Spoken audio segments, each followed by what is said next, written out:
Good evening, ladies and gentlemen, and welcome to the Planning and Zoning February 8th meeting. If we can have roll call, Shannon, please. Messina? Here? Fleming? Here. Ingalls? Lutrip? Here. Mandel? Here. McCracken? Here. Ward? Okay, thank you. If we can all stand for the pledge, please. I pledge allegiance to the flag of the United States of America and to the republic for which it stands, One nation, under God, indivisible, with liberty and justice for all. Thank you. If we have approval of the December 14th, 2021 minutes, please. I can approve it. We got to correct 2 counts on page 10. Thank you. Sound booth, I think the audio's not working in the room, the overhead audio. Hello? Jeff? Do I need to speak up louder? Hold on. Are we good? Okay. Can you hear us? A little better or good? Okay, I see some thumbs. All right, thank you. Back to approval of the December 14th, 2021. Yeah, on Go ahead. public hearing, Bear Waterfront LLC, our quasi-judicial, our roll call counts were off. So I know for a fact that our first roll call on a PUD 3.21 was actually a 4-2 vote. The nays were McCracken and Lutrip, so that was a 4-2.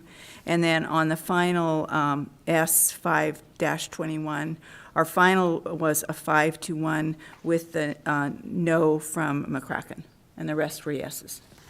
So that's corrected, and I will motion that forward with those corrections. Second. First and second, all in favor? Aye. Aye. Aye. And need approval of the January 11th, 2022 workshop. So move, Mr. Chair. Thank you. Second. First and second, all in favor? Aye. All right, great, thank you. At this time, this would be public comments, and this would be anything that is not on the agenda this evening, and we only have one item on our agenda. So anything or anyone that wants to speak, come up to the podium at this time. If not, we'll move on. Anyone want to speak on anything that is not related to the comp plan? Not related to the hearing, which is the comp plan tonight. Okay, thank you. Moving right along, staff comments. Hillary? All right, great, thank you. Good evening, Good evening. planning commissioners. So just wanted to make a note that our chairman will be voting, starting from this meeting forward, so kind of consulted with legal, and we'll be making that change for this commission as well as our design review commission. February 15th is the second public hearing on this comprehensive plan item if there is a recommendation from the Planning Commission this evening. And then for our March meeting of the Planning Commission, there are 4 public hearings scheduled and 1 administrative item that we'll be bringing before you. And then as we lead into the public hearing, I just want to thank you as a commission for all the time and effort and dedication you've put into this project. It's been a long haul over 27 plus months, so I wanted to thank you for that. Wanted to thank city staff, Sean in particular leading the charge for city, and then Alex Dupuy with MIG, CDA 2030 staff and volunteers, and all of the volunteers that have assisted with the Envision project on the advisory committee and the focus group. So thank you all. And Mr. Chairman, too, I'm sure you'll announce it, but just to make sure that people sign up to speak as well. I will. So, okay. All right, thank you. Any commissioner comments this evening? Not related to this. Not, okay. We're going to move into the public hearing, which is the P-1-22. The city, Coeur d'Alene, is seeking approval of the city comprehensive plan for 2022-2042, Envision Coeur d'Alene. If you want to speak on this item, please make sure you sign up. And if you didn't sign up and you change your mind during the course of the hearing, feel free to come up afterwards. And all I ask is that you state your name and the city you live in, and then I'll swear you in. With that, I guess, Hillary, you coming up? Thank you. All right, well, good evening again. City staff, our partners of CDA 2030, and our consultants at MIG are pleased to bring forward a final draft of Coeur d'Alene's comprehensive plan for years 2022 to 2042. So this is the Planning Commission's public hearing on the comprehensive plan in advance of the final hearing on the plan before the City Council. We are seeking a recommendation from you that the City Council would adopt the 2022 to 2042 Coeur d'Alene Comprehensive Plan.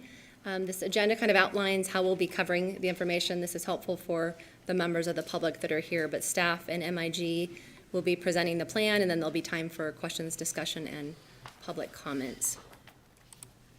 So what is Envision Coeur d'Alene? It is a unified community vision and a collaborative engagement effort that has been in full force over the past 27 months.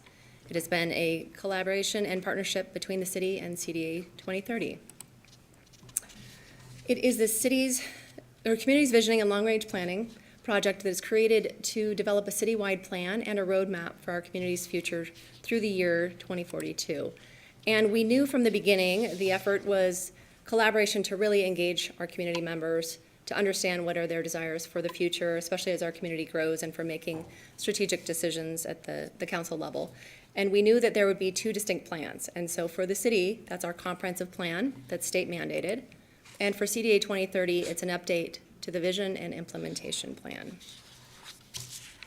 And in those two plans, they work, they're basically autonomous. So we each have our own plans. There are some shared overlapping goals. There's a shared vision, and there's shared objectives. But then the action items are a little bit different, as we'll talk about. So why would we partner? Well, the city has a comprehensive plan currently that was adopted in 2007, and it goes through 2027. But in 2014, City Council adopted CDA 2030's vision and implementation plan. And in that plan, 48% of the action items were actually city-led. The implementation plan included an action item also that the city and CDA 2030 should work to align the two documents to have kind of more of the update on the visioning, validation, and an implementation plan within our comprehensive plan. There's also been some confusion over the years since that implementation plan was adopted. People think, is this the comprehensive plan for the city? So it was really an important effort to try and go out and engage our community on this vision and then come out with two separate and distinct plans that do have a similar framework and have a lot of the same components. So through this Envision Coeur d'Alene process, we built upon CDA 2030's framework that does have a vision, and then there's 6 focus areas.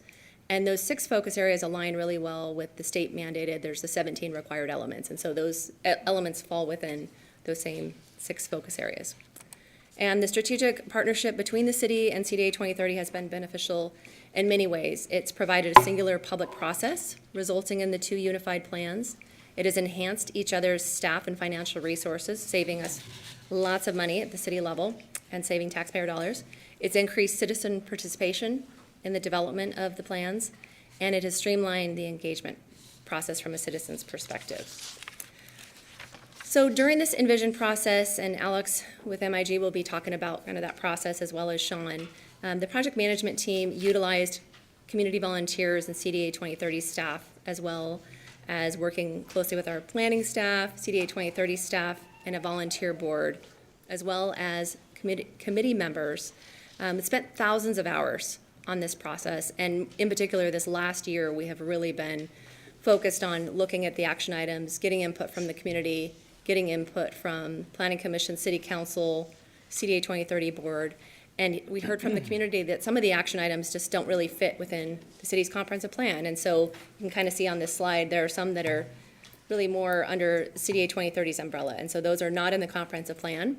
And so Sean and Alex will talk a little bit more about that. But there are some shared joint actions, and then there's some city-specific ones that will be discussed. And with that, I will hand it over to Alex Stupi with MIG to talk about comprehensive planning in Idaho.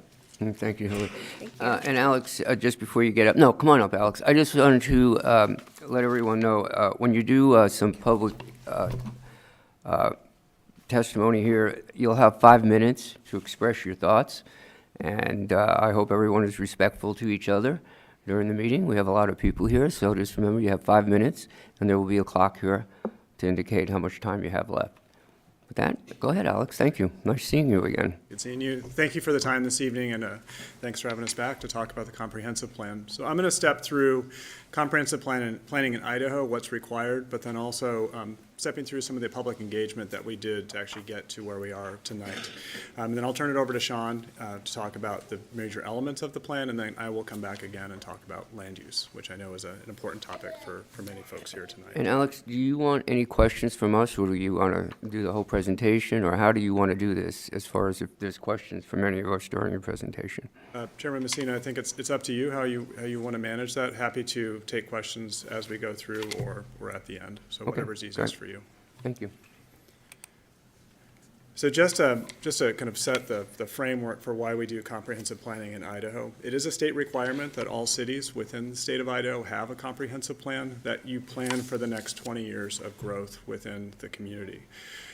The comprehensive plan that you have in front of you tonight addresses all elements within the state of Idaho's comprehensive planning requirements, which are 17 specific items that we cover in various ways within the plan.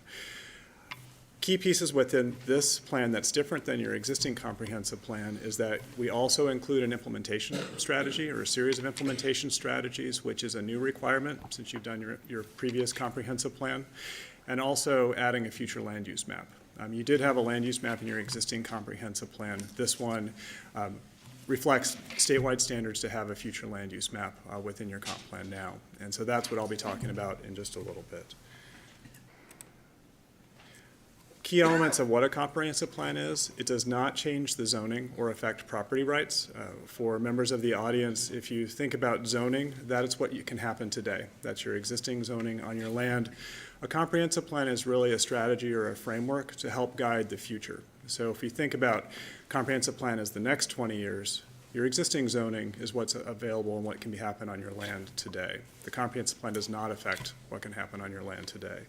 It does not change building codes or design requirements, but it does provide, particularly the future land use map, provide strategies for how growth can occur over time. And that's a key element of the future land use map, is to be able to provide that framework for future decisions for you as a planning commission or city council, how growth occurs over time within the city. Just want to step through a bit about public engagement. And I'll step through some of the specific elements. We started in fall of 2019, pre-pandemic, with a public kickoff, where we had a large event. We had about 80 people in downtown Coeur d'Alene to actually start to talk about what vision and goals and potential development strategies might be over time. What are those key issues that we should be addressing through this plan? We also had a number of surveys. As we went into the pandemic, we quickly transitioned from in-person to virtual, just to keep the plan moving. But we had great turnout, both virtual and in-person events. It was a great turnout, and I'll show you some of the results for that. We met with both Planning Commission and City Council throughout this process at various stages of the project, but primarily at major milestones. But then we also had a community advisory committee that helped review and vet specific strategies and actions as we moved forward, specifically through outcomes from 6 focus groups that we had. We had 6 focus groups focused on each key principle, where we could really dive into what some of those potential objectives and actions might be. And I know many in the community were a part of those focus groups and the advisory committee.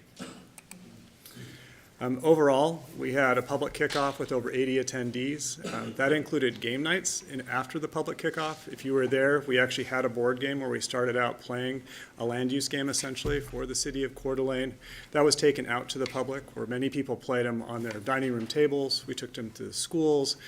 Great turnout to start talking about growth and change within Coeur d'Alene. We had 5 public surveys with over 1,400 participants and over 11,000 data points within those surveys. So if you think of each piece of information in those surveys, that includes land use, strategy, framework, vision, all components of the plan. We had a series of focus groups, as I mentioned. We had 6, 1 for each of the specific principles, and we met about 5 times, where we had a number of meetings that went from that vision and goals for each of those principles down to the specific actions to help prioritize and vet those. I think a really important piece for this too, and early on in the process, is we met with over 60 community service organizations early on to identify key issues and opportunities, things that we really needed to start thinking about as a part of the plan. And that really helped set the tone for our engagement, as well as outreach to the broader community for their membership and their partnerships. Just to show some examples, we started collecting information about what are key issues and opportunities, where you want to go in the next 20 years, how do we get there? So we met with community partners, various organizations, and that really led up to the public kickoff back in September. And so as I said, we had over 80 folks, we had families, we had individuals, and we talked about the future of Coeur d'Alene, both the challenges and the excitement, but also how we get there. As members of the community playing the Growing Better Coeur d'Alene game. We helped identify values and issues, and we vetted those through the advisory committee and focus groups. So we took all of that information and started feeding that into the process to help kind of boil that down into what you see today. In in January of 2020, we held our first survey using that information from the focus groups and the community kickoff. We had a survey, and we had about 300 participants where we talked about those visions and goals, the very high-level pieces of that were eventually evolved into community priorities about land use. How do we want to grow over time? And these were some options and different data points that people actually helped us understand. If you were to think about growth in the future, where would that be? What would that look like? What's the scale of development? Where should we protect? What are the specific areas we should really consider? And this is the foundation for the future land use map within the plan today. As the draft plan was created, we held 2 virtual open houses. That was in July of this year, or this past year. We had a number of videos explaining the key elements of the plan, and then we also had a survey attached with that too. So a variety of different ways that people could provide input, as well as in-person drop-in sessions. The city staff were available at any time for drop-in to talk about the comprehensive plan. So with that, I'm going to turn it over to Sean to talk about the structure, and then I'll be back to talk about land use. Thank you. Thank you, Alex.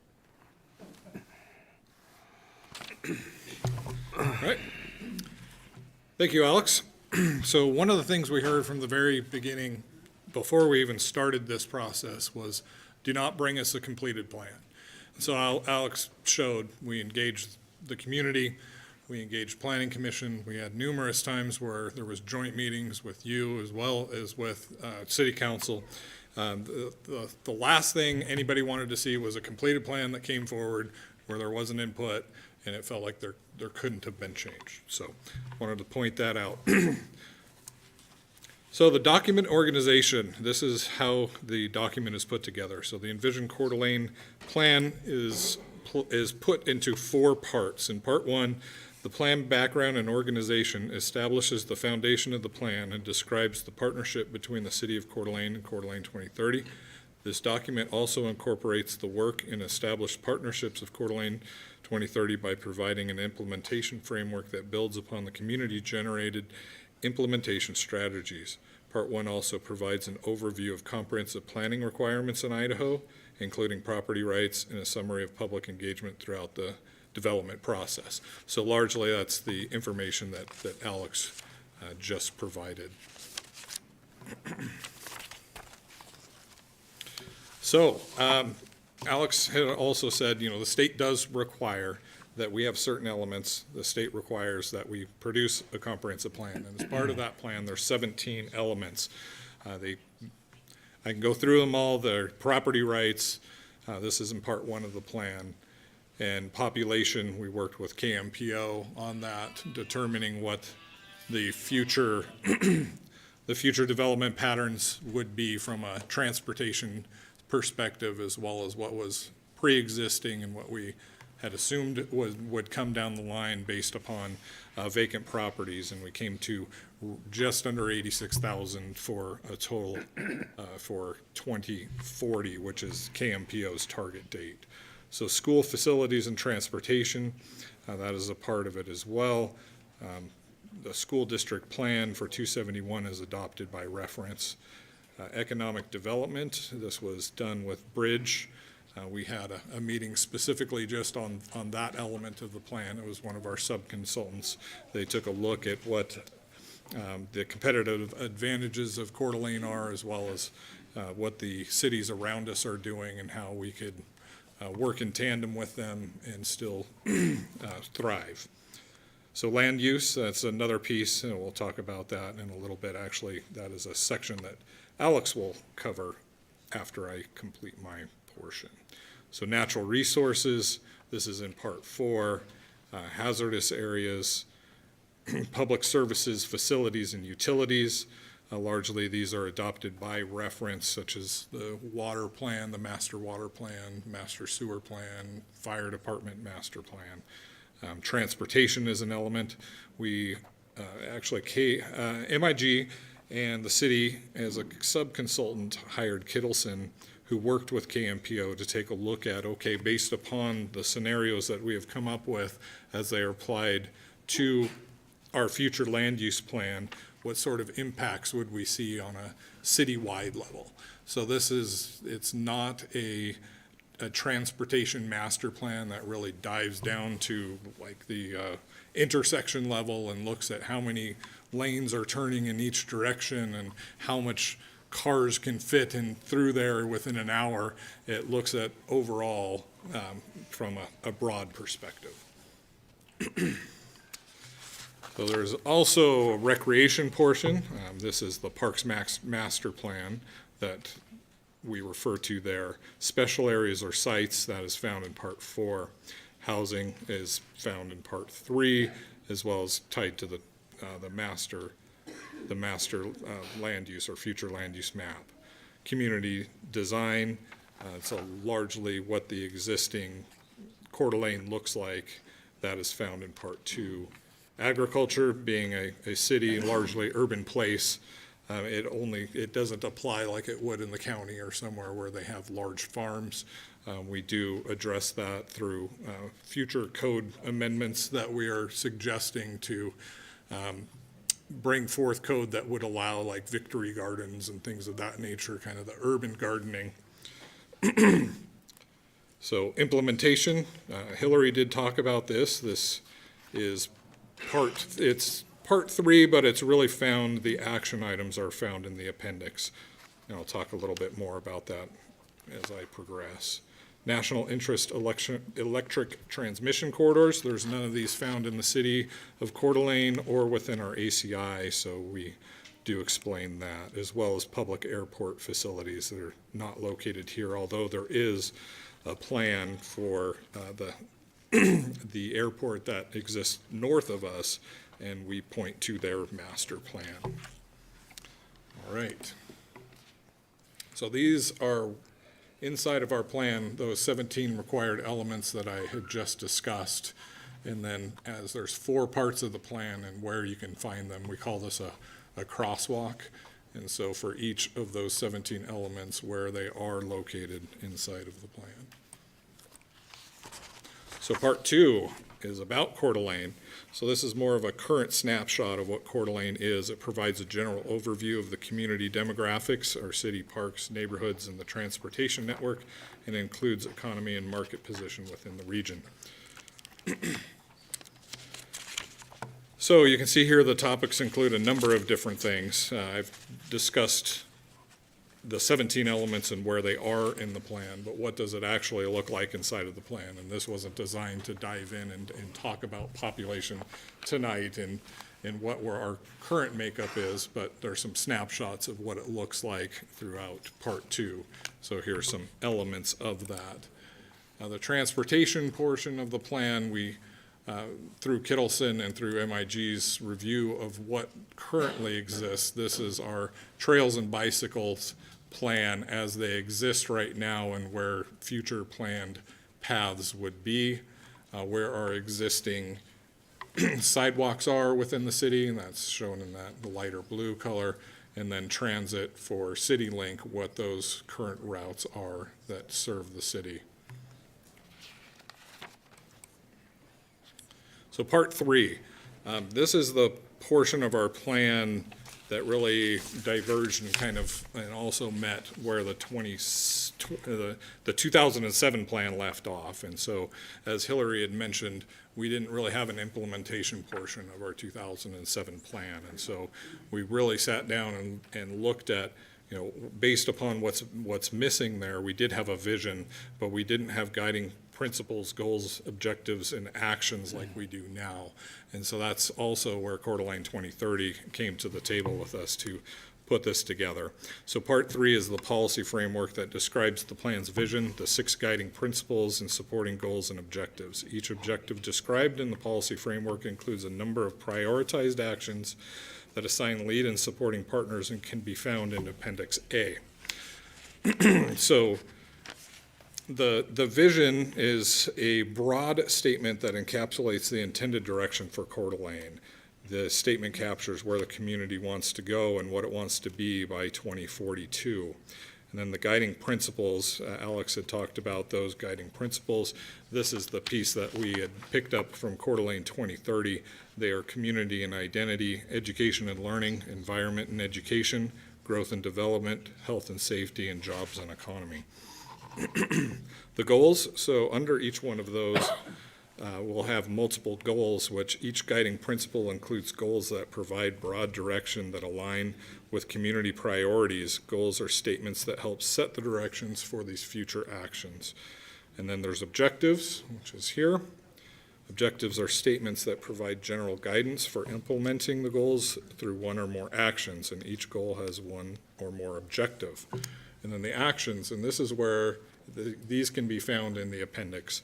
And we decided that this is a living plan and it will be updated throughout time. It doesn't pass now and remain stagnant for 20 years. And so we designed the plan so that those actions, as we progress and they get completed or maybe they change a little bit, that they would be found in an appendix that could be updated over time without having to go back into the plan and making massive changes to the layout. Sean, can I ask you a quick question? Sure. Regarding changes, if Yes. something comes up, what's the process on how that would be addressed at whatever those changes might be to the comp plan? So to clarify, are you speaking of the action changes or say a future land use map? It's basically the same. Yes. It's a larger legal question, but we'd come to planning commission and say, okay, these are the changes that are proposed. They would get your blessing or denial, and they would go to council to be ratified. Okay, great. Thank you. You're welcome. All right, so this is a slide that Hillary had spoke about earlier. And the city's portion here, the actions are siloed into 3 distinct areas, and it is the Coeur d'Alene 2030, and as Hillary had mentioned, these are largely not city-oriented. They have a larger regional context to them outside of just what the city would do. There are some shared ones where the city would be a joint partner with Coeur d'Alene 2030, and then 71 specific actions that are what the city of Coeur d'Alene definitely takes the lead in and runs with. So what does that look like inside the plan? And so we pulled out a section of that to show everyone what that looks like. And so, as mentioned, one of the 6 guiding principles is environment and recreation. Diving down, the goal is to provide diverse recreational options. An objective is to encourage and maintain public access to mountains, natural areas, parks, and trails that are easily accessible by walking and biking. And so what does the action, how do you actually get there? And so right here you can see that the action, this is ER, which stands for Environment and Recreation, it's 2.3, and then C is for city, so this denotes that it's a city action. And here is the action. It's to maintain existing access within developed areas and, as possible, increase public access to forested areas, trails, the river and lake through new negotiated or purchased access easements as new development occurs in areas abutting public lands and waterways and as properties become available for sale. So you can see here there are columns. The columns are associated with timing, who that convening authority is, who the lead partner is, identified supporting partners, and then city department leads. So these city department leads are obviously directed at the two silos that were on the previous. So if they're shared or if it's a city-led item. And so you can see each one of these can be 1 to 5 years, 6 to 10 years, 10 to 20 years. So it's a long time frame where some are identified as happening sooner than others. Ultimately, and this came up at the joint meeting, is that council, if it's associated with any budget-related item, that council will set those priorities and provide the funding for that if it's required. So none of these are required out of the gate. City council ultimately will drive the bus in that regard. Sean, another quick question. Sure. In that time frame, 1 to 5 years, let's say this particular one you gave us an example for, if for some reason we don't meet that 5-year time frame, what happens in this particular example? Or And so periodically, Hillary, as well as 2030, they make a presentation. They come and report back to council and to planning commission and say, hey, here's what we've done over time frame. And so they'll ask, is this still a priority for council? And should we continue on with this? Or is it something that is no longer in favor of being done and maybe it needs to be removed? So that over time, that reporting keeps this up to date. Which ones are in the works, which ones are completed, which ones may no longer be valid, that's ultimately up to council. and that's being the lead partner being the city. Yes, Coeur d'Alene. right. Anything Coeur d'Alene, outside the 2030, cities. they have their own plan, Right. So city council adopts that plan, but doesn't necessarily decide which ones that they are targeting. Okay, great, thank you. You're welcome. So that is how the appendix portion works. And so I will turn it back over to Alex to discuss part 4, which is land use and design.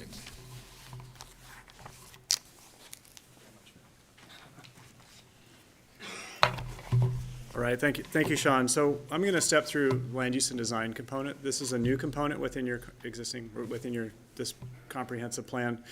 And it starts to think, it really focuses on the future. What is future growth and development start to look like within Coeur d'Alene? And before I jump into the specific examples, I want to go back to the community kickoff that we had in September of 2019. This was the first thing that we started to talk about when we talked about growth, how growth would occur within the city of Coeur d'Alene, and where that should happen. And so when we start to think about the trajectory of this project, it really started back in September of 2019 and has evolved over time with multiple meetings and input from the community to the draft future land use map that you have within the comprehensive plan. There's some new concepts within the current, or the new comprehensive plan that are not within your current plan.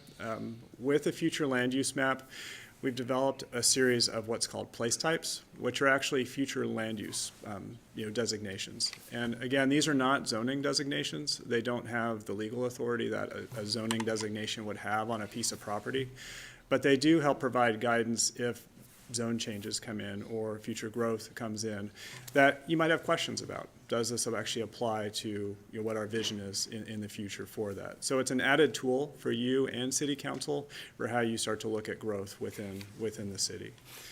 Place types, as I said, are general land use classifications, and we have a number of them. I'll step through each one briefly. They provide guidance not just with the city, but within the entire area of city impact. So that's the area outside of city limits, but within that area of where you might grow within the future. So it is applied in that area.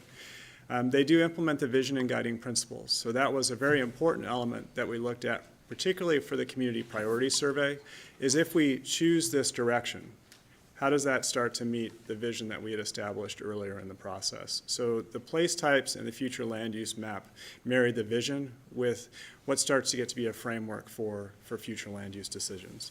It is implemented through the city's development code. So place types also have applicable zoning. So what we've done is look at, how does a low-density residential place type, what applies to that? And so there are a number of potential zones that could occur within that place type. And I'll talk about that in just a moment.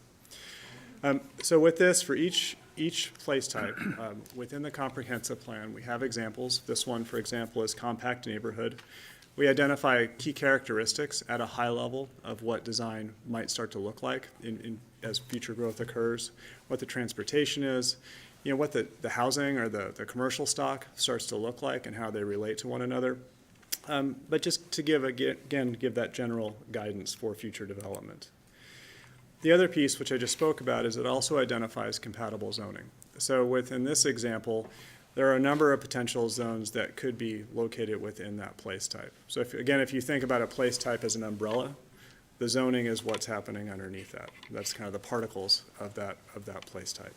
And so for each place type, it's consistent throughout. So with the future land use map, we went through a number of alternatives and scenarios based on community input of where growth might start to occur, with the key understanding that a key community piece of community input was that protection of single-family neighborhoods is paramount. And so we know that Coeur d'Alene is going to grow over time. How do we both meet the vision of protecting single-family neighborhoods, as well as identifying where potential growth could occur over time? And so it's looking at it from a responsible standpoint of, we know growth is going to happen. How do we maintain our integrity as a city while still, maintaining growth? So I'll just step through each of the place types, and you'll see with this, when you start to think about zoning and just, knowledge of the city of Coeur d'Alene and its growth patterns, single-family neighborhood are your lowest density districts. That's, almost all single-family on larger lots. A lot of that is designated outside of the city limits within the ACI, but also a number of neighborhoods, particularly in the north and northwest, that are already developed. And so that's consistent with like your R1, your R3 zones, those larger lot developments. Just some examples. So it's kind of typical of what you're seeing. You're seeing in development now. Compact and urban neighborhoods, a lot of this is actually your older housing stock within City of Coeur d'Alene. Older City of Coeur d'Alene actually had smaller lots, and they're developed that way. And so this is, R5, R8, even R12 to some degree. That's your core area, just, north of Sherman and in that core kind of northeast component. But also looking at some areas outside the city limits, but within the ACI where we know growth will occur over time. Also thinking about how does development occur within there to make it an efficient land use. And so that's where you start to see those pockets on the west side. But again, this place type is very consistent with what your existing development pattern is. There's actually very little vacant land within the city of Coeur d'Alene. So these place types really align very well with what's on the ground today.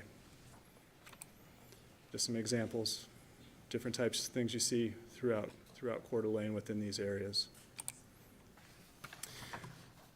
The mixed-use place type, and this is a new, kind of a new designation within the city. It aligns often with some of your higher density residential multifamily, but also some of your commercial corridors. This really starts to look at those corridor areas where, in the early part of this project, we look about where potential redevelopment could occur organically over time. What types of development do you want to see in those areas? And it was a community priority through the survey and through the initial meetings that we had, is that we really focus on those corridors. Again, keep the neighborhoods established or keep the neighborhoods whole and focus on redevelopment within those corridors where there's large lots, older commercial that maybe is either vacant or underused, and really focusing on development within those areas. And so mixed use is just like the term says. It can be a mix. It can be apartments, it can be a commercial, it can be ground floor retail with housing or office above. It's really, a combination of different uses that provide the framework of a walkable community. We heard from a number of community members about, I'd love to live nearby, but I'd also like to walk to the grocery store or walk to services. And so this new designation helps support that type of development. And so we looked at different scales of mixed use, various stories depending on where we're at. We also looked at downtown. You have a great downtown, a really strong established core, but also, considering that downtown is really diverse in terms of land use type. You have 1- and 2-story historic structures with multi-story condominiums, which, to be honest, for this size of town is really unique. And so how do you kind of maintain what downtown is from a historic standpoint, but still acknowledge that growth is occurring within downtown, because it's an attractive and desirable place to be. So again, just different examples of types of development you're seeing downtown. Many of these should look familiar, because those are pictures from the area. Other elements, strong retail and retail corridor center. Those are your larger format retail units. We know that that's a core element. You know, Coeur d'Alene is a commercial center for the region. So maintaining those areas, but also looking at industrial locations. You have a variety of industrial development and place types that provides jobs and supports the economy. So really protecting those areas to maintain that. Some more examples of what those are. And then just a couple others. An employment center, you have some specific employment centers that aren't really industrial. They're not really mixed use. Kootenai Health, you know, the medical center, the medical area, that's really a strong employment area. There's some areas to the north that are more office park-like, so they don't quite fit that mold of industrial or mixed use, so we designate those as employment center, really focusing on, you know, high percentage of jobs per acre, and you know, supporting those types of uses there. And then just a couple more. Civic is applied across the city. Those are churches, schools, parks, you know, areas. Those could occur in any location, but we felt it was important to designate those as a specific place, because they are somewhat unique. And then planned development, you have a lot of planned unit development. You see them in front of you all the time for applications. Those have special requirements that are not necessarily, they don't necessarily fit into a zoning code. They don't fit into a specific place type, because it's really on the project as you review and evaluate that. So we identified the existing approved planned unit developments within this place type, and so that's where you'll see that green color on the map.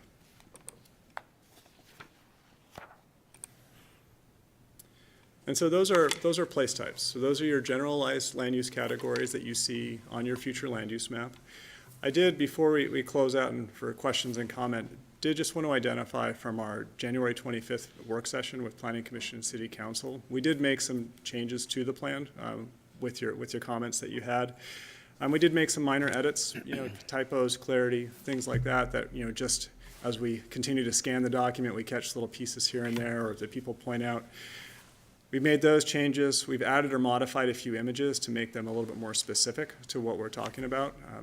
And then we also added the mayor's letter and acknowledgements for the plan. We amended that, as well as a plans adopted by reference note within the table of contents that, you know, relevant plans are adopted by reference with this plan.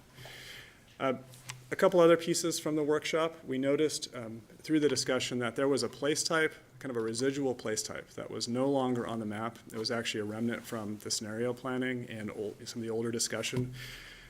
What didn't apply, because some of the modifications to other existing place types actually took that role. And so we did remove one place type, the neighborhood center place type. And we also amended from the manufactured park. It had a slightly higher density place type on it.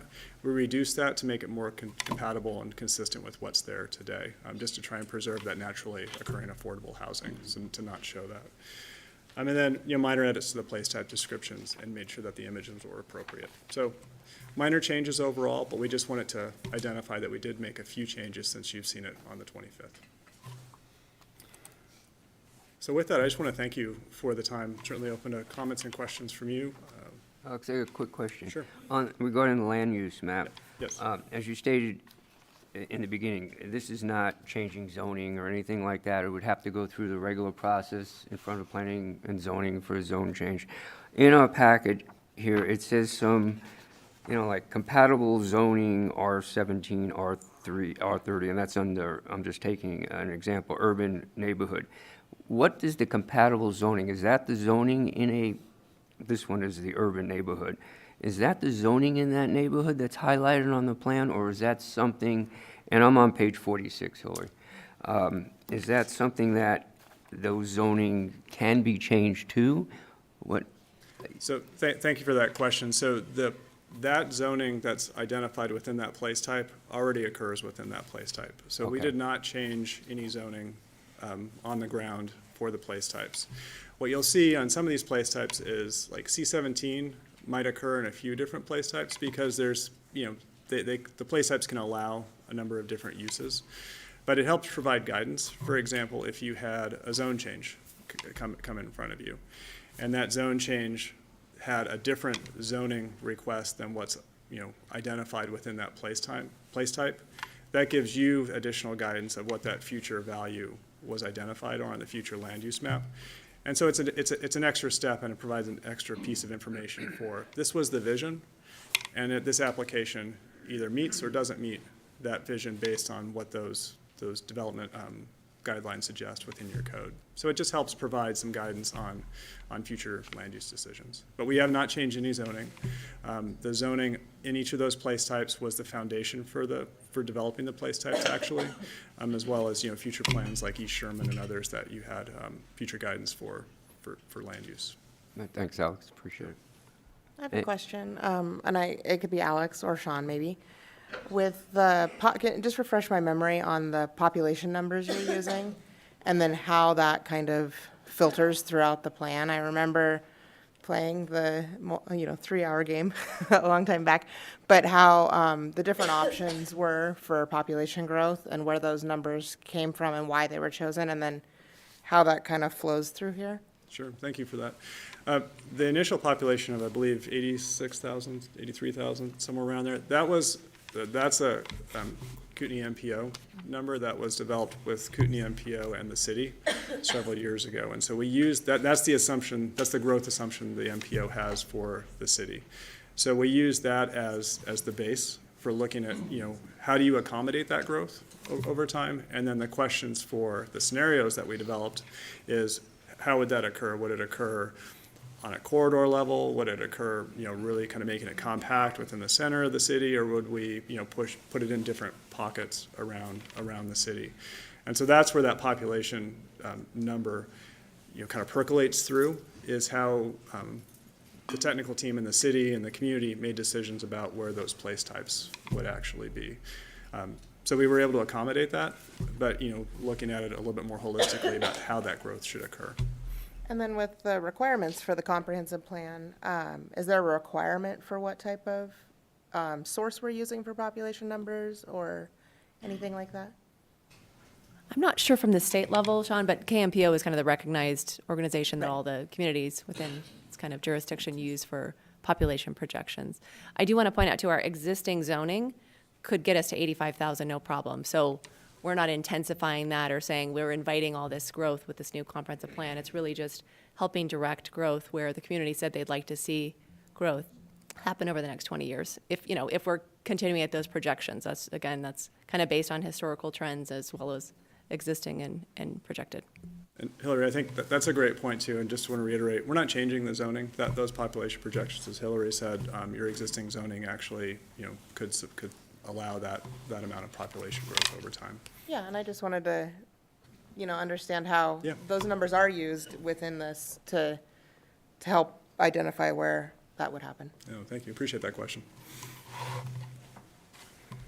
You touched on it a little bit, but maybe just for the benefit of the public, how does our city comprehensive plan relate to Kmpo or other regional plans? So I see it kind of like predicting the weather. So in 3 years, if Kmpo has something more specific, as a city, we may have more something specific, an activity or something tied to transportation that ties into Kmpo or housing. So could you this is very focused on the city implementation, but because we're part of a growing region, can you just kind of repeat and clarify what our relationship is, not to 2030, but to the kind of other regional efforts? What we touch. Sure, yeah, I'll take that one. So going back, and I'll get to your question, but so everyone understands the population projections, every 10 years we do a census. And so that's where we base our 10-year growth patterns on. And so I actually look at projections based upon how many building permits that we're issuing, based upon how many people per unit, what the vacancy rate is. And it's pretty simple to understand that over the last 35, 40 years, the city of Coeur D'Alene has grown approximately 1,000 people per year. It's pretty consistent over time when you look at a 10-year window.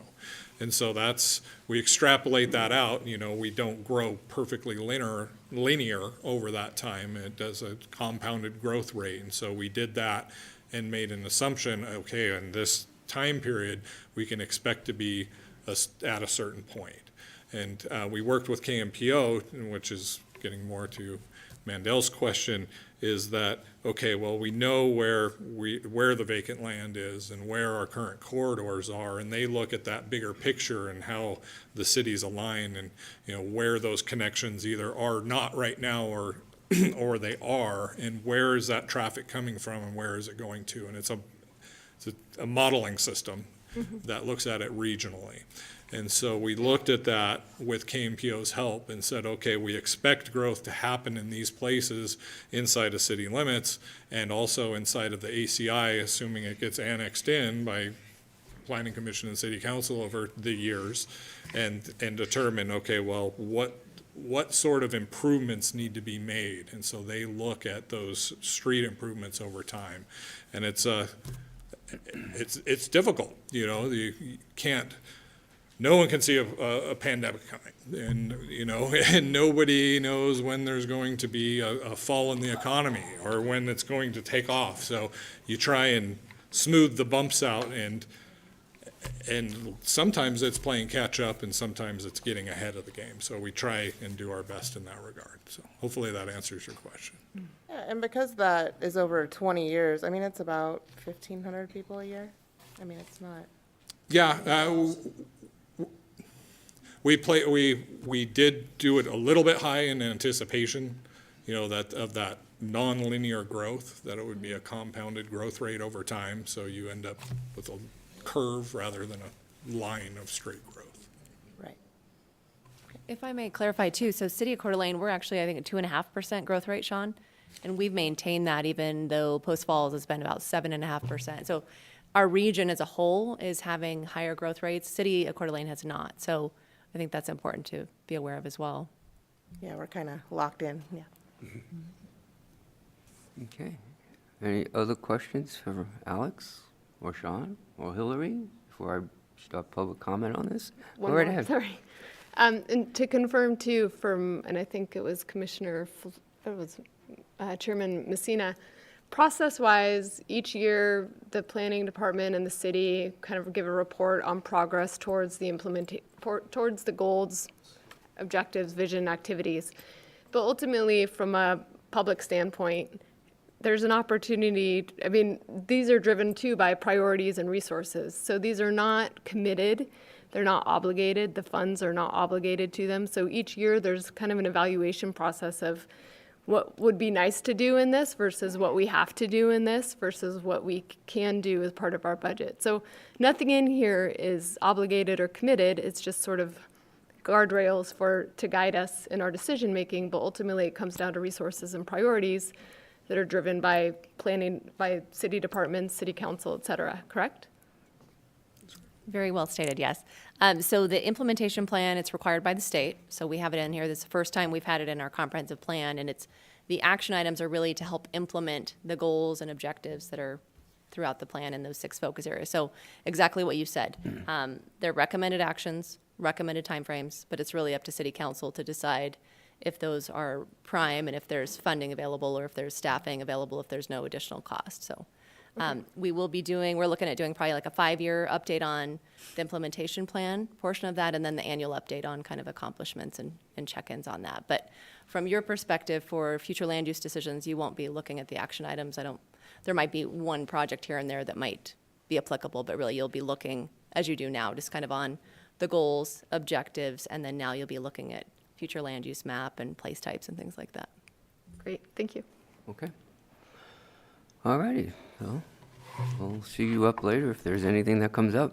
Great, thank you, appreciate it. You're welcome. Thank you. I'm going to start the public testimony on this. I saw a number of people came in after the meeting started.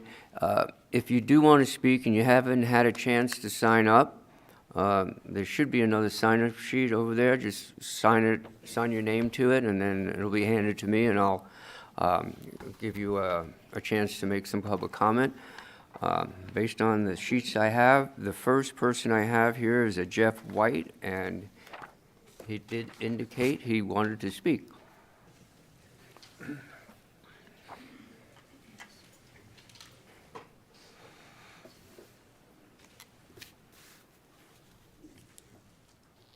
Jeff, just state your name and the city you live in, and I'll swear you in. There's Jeff White. I live in Post Falls. Do you I've been swear in to tell? Post Falls since 1999.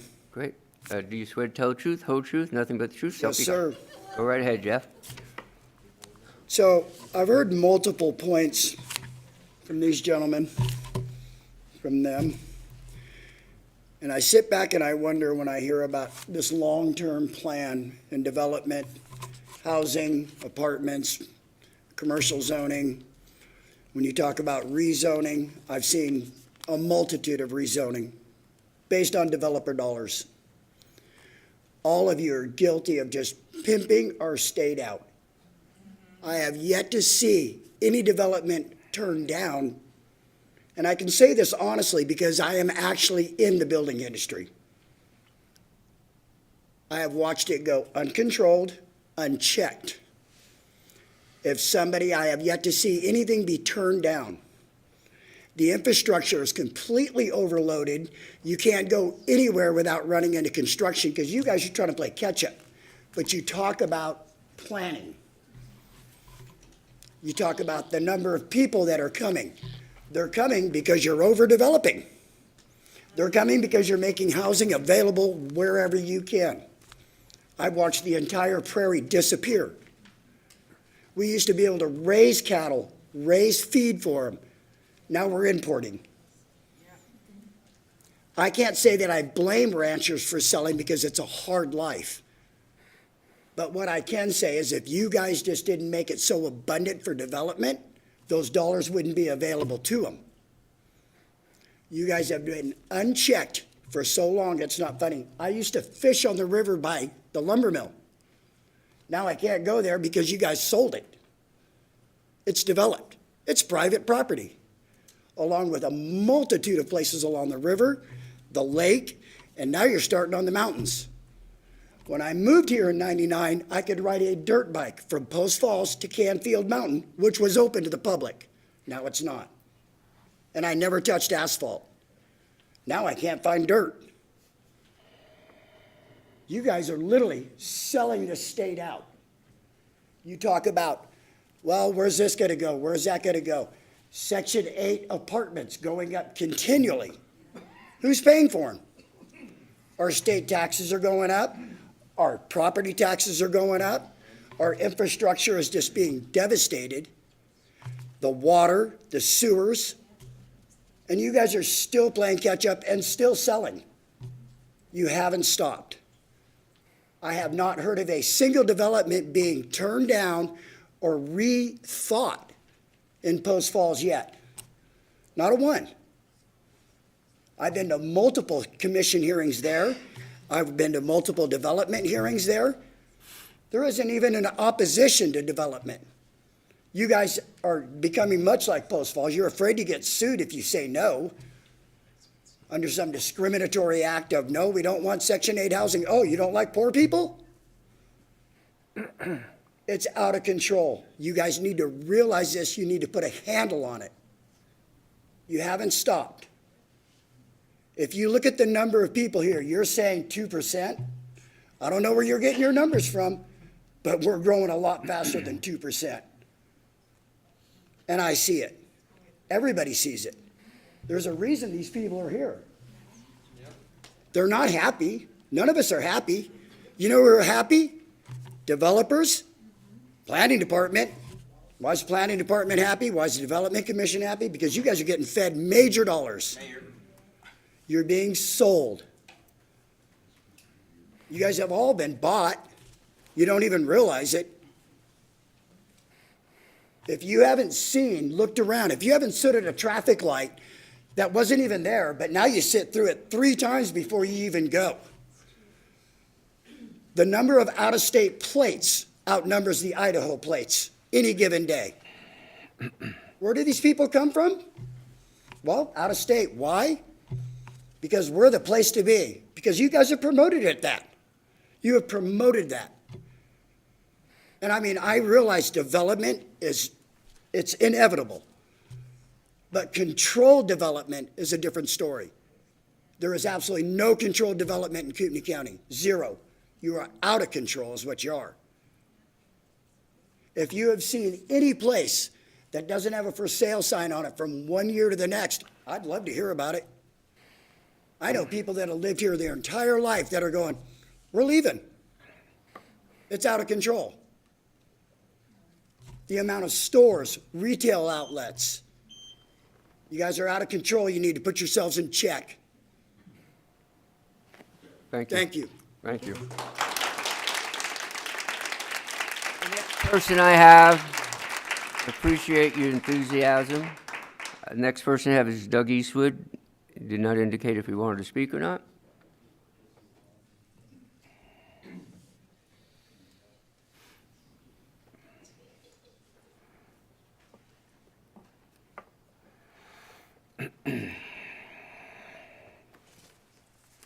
Just state your name, city you live in, Doug, please. Doug Eastwood. Was a longtime resident of Coeur D'Alene. I'm now a Post Falls resident. And do you swear to tell the truth, whole truth, nothing but the truth, so help you God? I do, unless something more funny comes up that I need to inject, then I might get off course. Thank you. We needed that. Mr. Chairman and commission members, what I'd like to do is just put a little bit of emphasis on some opportunities that are going to come your way over the next 20 years. But I want you to imagine something. I want you to imagine, and my emphasis is going to be on open space, trails, and parks, but imagine you don't have them. All those assets were never acquired. Imagine that Tubbs Hill is loaded with houses and roads. McEwen Park is a shopping center, and those aren't too far off of what was proposed. No neighborhoods, parks, or sports complexes. What does that do to the quality of life in Coeur D'Alene? What does it do to the economic impact in Coeur D'Alene? Nowhere to walk or run without perpetual vehicle and pedestrian conflicts, no events, no social gatherings, no concerts, no place to picnic, no water access, no venue to do the things we take for granted every day all year long.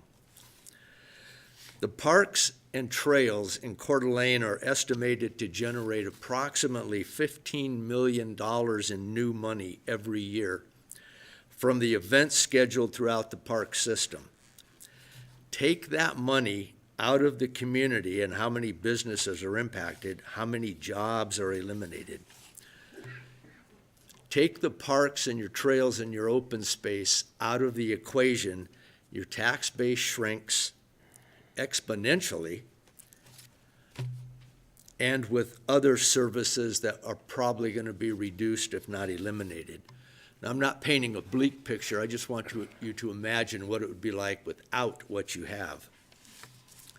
Living within close proximity to a designated Class 1 trail, for example, raises property values between 4 and 12%.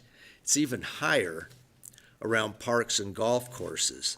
That has proven itself many times over when developers in the city work together to design a new subdivision.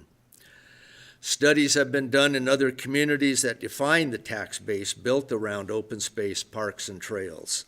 In most cases, if not all, the dollar amount generated exceeds the dollar amount allocated back to those resources. Bottom line, if you're going to have a vibrant, appreciated, and exceptional quality of life opportunity, you need to invest in those assets. In time, through property values and other venues, that money will come back to you and the community many times over. Every once in a while, and not often, I've heard a comment from an elected official saying, we cannot afford parks and trails and open space. My response is it's quite the contrary. You cannot afford not to have them. Coeur d'Alene has started a good thing, better than most in the state, in my opinion. You need to finish it. Complete the missing trail connections. Stay on top of the long-term care that provides the safe and enjoyable experience to users, and stay ahead of your population growth. Acquire the land. Samuel Clemens, also known as Mark Twain, once said, "Acquire the land. It is the one thing they are not making any more of." Mark Twain, we know, was a literary giant. However, his comment might not have gotten past a high school English teacher. Continue what you have started. Put emphasis on open space, parks, and trails. Seize those opportunities. Imagine your community without those assets. Most importantly, don't become complacent. Not now. There's still a lot of work to do. Mr. Chairman and Commissioners, thank you for your time. Thank you. I've got another engagement, so I'm leaving. Okay, well, thank you.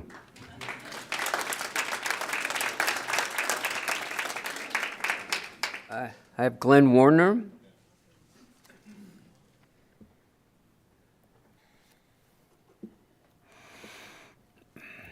Hi, Glenn, just state your name and the city you live in. My name is Glenn Warner, and I live in Coeur D'alene. Do you swear to tell the truth, the whole truth, nothing but the truth, so help you God?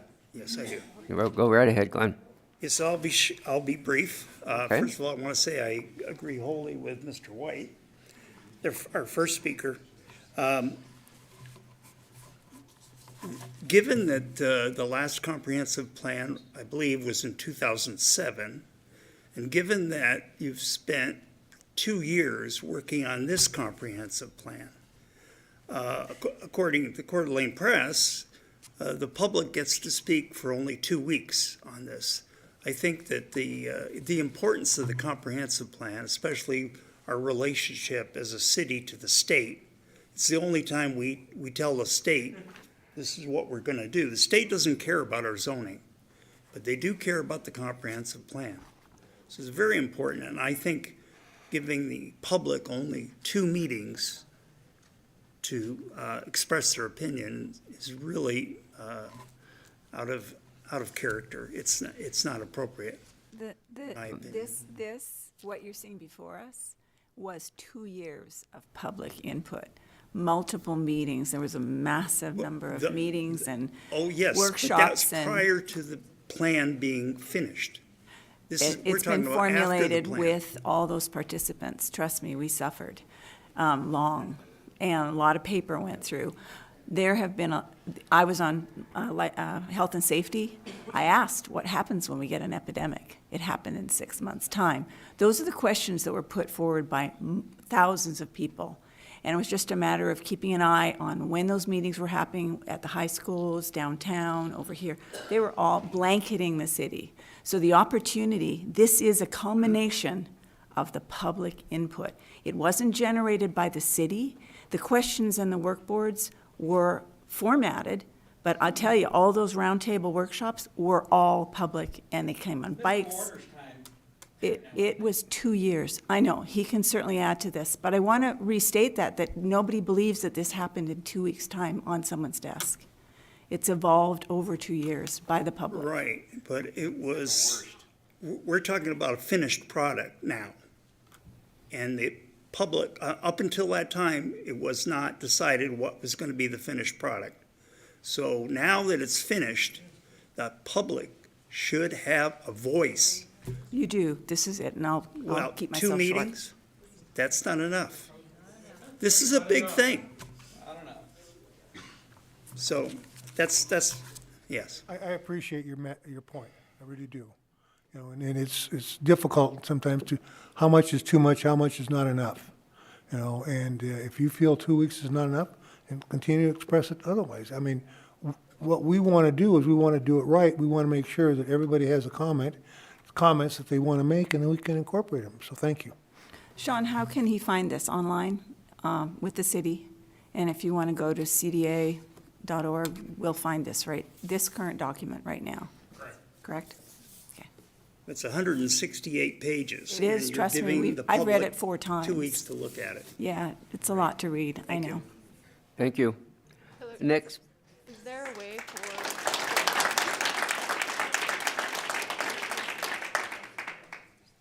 Is there a mechanism not in public meetings for people to provide specific feedback to the plan? Yes, absolutely. Okay. Yeah, we can do written comments. We can also, if somebody needed a hard copy, we can make a hard copy available if online isn't. Maybe publish in the Deal with review. paper on how to connect to it and what they need to do. Correct. We have Sean's email and the paper and phone number as well. Thank you. Okay. Okay. Next person I have is James Anton. Did not indicate whether you wanted to speak or not. Yes. You do? Okay, great.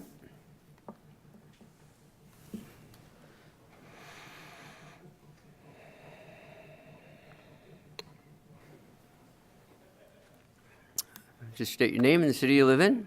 James Anton, Coeur D'alene. Do you swear to tell the truth, whole truth, nothing but the truth, so help you God? I do. Go right ahead, James.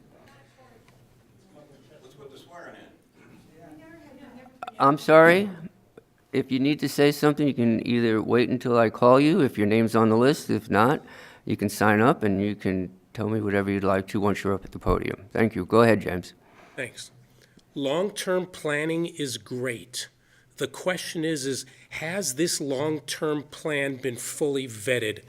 The third gentleman who raised that issue was, it doesn't appear that there was a committee put forward to, in a sense, attack the plan that was being proposed so that you can vet out all of the problems. I heard two versions, very similar. There's different changes, but there's not a counter plan that says, this doesn't work, here's the problem, etc. And so when the gentleman says we have 2 weeks to look at a final plan, he's accurate. People need to have time to review all these things. I don't see any independent experts hired on behalf of the people who might have a problem with this to go and investigate these issues and support them. Just like if you were in front of a court of law, you get to state your case, offer your evidence, and then you come up with a reasonable and fair decision for the whole town. I don't see that in this plan at all, and it is something that's needed. And time is not the important issue. A proper and full investigation is the most important issue, so that we can determine the detriment to every person in this community, the benefit to every person in this community. And so that's something that is deficient from this plan, and I didn't hear a word about it other than two plans that had a lot of similarities to them, but some differences that they worked through. So that's the first problem. It looks like this plan, looks like the beginning stages of turning Coeur d'Alene into California, Portland, Minneapolis. And so why do I say that? Why do I say that? This is not, people move from all over to North Idaho. Why? To get away from these places that are a bureaucratic nightmare. Coeur d'Alene is going to grow because this group is going to allow it to grow. This group doesn't have to allow this area to grow like that. And so what is the benefits of growing it? We drive every day down the boulevard. You get to see the beauty of the Coeur d'Alene Lake. Do we want to see hotel, resort, high-rise buildings, just like you see in Miami, all along the lake? That's not what this area is about, and that's not why people live here, and that's not why people move here. And so this plan doesn't, again, address any of those negative impacts, which, by the way, all of those, when I hear the words high-density urban, what does that mean? That means San Francisco, Los Angeles, New York, Minneapolis. North Idaho is not high density. It doesn't have to be. But if you're planning to have it be that way, it's going to increase crime. It's going to increase bureaucracy. But worse yet, for every person in this room, it's going to raise their taxes like every one of those places that people are leaving. That's not what's good for this community at all. We want normal growth, but this group has the ability to control the growth by not feeding into it and saying yes to it. And so at the end of the day, it becomes counter to what North Idaho means. A beautiful, wonderful community with beautiful resources. And it will turn into a high-rise community, 8-story buildings. Who wants 8-story buildings in Coeur d'Alene? It's unnecessary. We have beautiful land, and we don't need to accommodate that. But there is a financial benefit for big corporations who want that to go on, because then they can charge high rents for high businesses and high-rise buildings. That's not a benefit to the community. What everybody has lived here for years loves is going to be lost by this. But this group has the ability to control that from happening, and this plan doesn't do any of that. A couple other comments is, okay. I noticed in the plan, re-education. I don't think this community needs re-educated. In fact, do we want to be re-educated like the rest of this United States, and we see these communities? The more this group takes money from the federal government in order to implement this new Great Reset program, what's going to happen is this community is now going to be implementing the evils that we watch on TV every day. And so what's going to happen? You're going to have a horrible city, like you see these cities burn themselves down. It's not going to be immediately, but it will take time, and the great plan, which is this 2030 plan, is a plan that this group didn't implement. This plan came from the UN, and it's built to implement throughout the United States.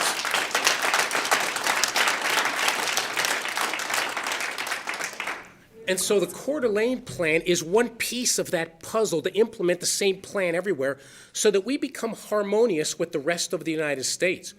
Do we want to be harmonious with the rest of the U.S. and the rest of the world? No, we do not. We want to be the community that this community has been forever. And so this plan does not implement a plan for the benefit of the community. I'm going to close with a couple minor comments. Eminent domain. Once the city takes a greater control of this, it will use its it has the ability to use its eminent domain power to take properties away from people for other purposes to implement the Great Reset Plan of 2030. That's what this plan will enable this community to do, to the detriment of people who have lived there their whole lives. And so we come to the question at the end. Do we want to open the door for Coeur d'Alene to be one of the cities of the U.S. like Los Angeles, San Francisco, Portland, and Minneapolis? The answer is absolutely no, for the betterment of the people in this community. I thank you all for your time. Thank you. Thank you. The next person I have is Don Engler. He did not indicate whether he wanted to speak or not. Don Eschler, I'm sorry. Sorry. Can I remind everyone that you have 5 minutes to speak? Yeah, and Mr. Our Chairman, I clock's wanted to off. make sure We've back got in to the get that sound clock room. fixed. Okay, hold on for a second. Let's see if we can fix the clock first. Yeah, the timer clock's off. It's off. We'll be here all night, so get your sleeping bag out. We had a hitch and it's getting long and it shut down on us, so So we'll time 5 minutes. All right, give us a heads up when they're getting down to a minute left. I appreciate it. Go ahead, Don, sorry. She's got it. She's got it. Your name and the city you live in. Don Eichler, Post Falls. Do you swear to tell the truth, the whole truth, nothing but the truth, so help you God? To the best of my 69-year-old memory. I can relate to that. Go right ahead, Don. Well, I came tonight to talk about something that's not on the agenda, so I'll save that for another time. And in listening, it just makes me think of where I came from. I lived in Wood Village in Gresham, Oregon for 67 years before I came here. So I saw a lot of growth over the years, and every place that a lot of apartments and rentals went in, the crime just went berserk. So you might want to think about all the rentals you want to put in, because it'll probably bring crime with it. So that's all I wanted to say, and let's go Brandon. Thank you. Mr. Chair, I believe it or not, I love this. I like the testimony. But please remember, we're the city of Coeur d'Alene. We're Coeur d'Alene Planning Department. We may do things differently than Post Falls and other jurisdictions. So I appreciate your comments about Post Falls and other cities, but we are a little different. We make our mistakes, but we are different. Thank you. The next person I have is Melissa Mouton, if I'm pronouncing it right. Did wish to speak? Okay. Hello. Hello. Just state your name and the city you live in. Melissa, I live in Coeur d'Alene. Do you swear to tell the truth, whole truth, nothing but the truth, so help you God? I do. Go right ahead, Melissa. Thank you. So they touched a bit on education, but they haven't discussed anything about the education part of the implementation plan. Is that anything to do with you guys? Hillary? I believe there's only a few action items in the city's plan that's on education. So some of the things that were brought up don't have anything to do with our comprehensive plan. The school district is its own entity, and we just interface Okay, with then them. I'll skip that part. So there's a couple of things that brought to my attention when I was going through it. One of them was, these are all straight from either the CDA 2030 or the Envision Coeur d'Alene, straight from their website. So on the CDA, one of them, it says, Envision Coeur d'Alene outcomes are community generated, which they spoke about a lot and she spoke about also. But also on the website, it says that they create the councils of community groups and organizations with similar missions. So were they all created by them, the groups of the community input that was supposedly reflection of the entire community? Because it states it right there on the website. That's what they did. Can you repeat that language? I don't know what It you're talking says about. that the job of the organization was to create councils of community groups and organizations with similar missions, which basically means that you created groups that all agree with what's here on the website. No, and I don't know what website you're citing that from, but that's not, we reached out to all different organizations. It's straight from CDA 2030. I have it right here. Okay, I'll take a look at that. So I'm just wondering how many of those groups were actually part of the community participation that came up with the Envision 2030? Or Envision Coeur d'Alene? Hillary, do you want to explain the process for Envision and the subgroups? And how that was, how you could apply and be on the committees? I think that might be what that's referring Yep, to. absolutely. Yeah, and Randy was suggesting we provide a little bit more information about kind of how groups were invited to participate. We reached out to the broadest community possible. We reached out and asked if anyone wanted to volunteer on the advisory committee or the 6 focus groups. And so people could apply that either lived, worked, owned property, or owned a residence or a business in the city of Coeur d'Alene. And so there was no, Did any of you guys get an invitation to any of those? That's what I'm saying. I have no idea. I'm wondering how that got Well, chosen. Because is it a reflection of the entire community or just people that agree with them? That's a big aspect of this whole plan.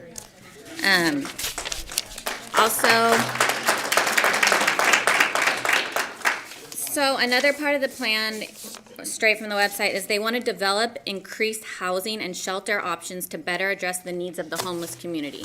What homeless community do we have? So on that point, though. I would appreciate if the people who are sitting, I would appreciate, for respect that someone's at the podium, and so we can hear that person, the people that are sitting, if they want to make some comments, please come up to the podium later on. If you haven't signed up, please sign up, and you can say whatever you'd like to say. But I would appreciate it if you would not try to overspeak someone that is speaking. Thank you. Okay, but on that point also, straight from the website, it says that they want a light rail or other express transit linking Coeur d'Alene to Spokane. So is that how you want to bring in a homeless community? That's a dream. That existed in 1900 here. We've gone backwards. You used to be able to go from Spokane to the Hayden Lake Country Club and back. Okay, well, that's not the point. It's an though. aspiration. Excuse me. It's just an aspiration.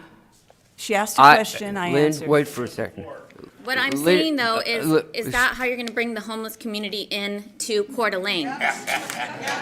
I'm going to take a 5-minute recess. I am going to take a 5-minute recess if the people in the audience do not stop over speaking to the person that is speaking.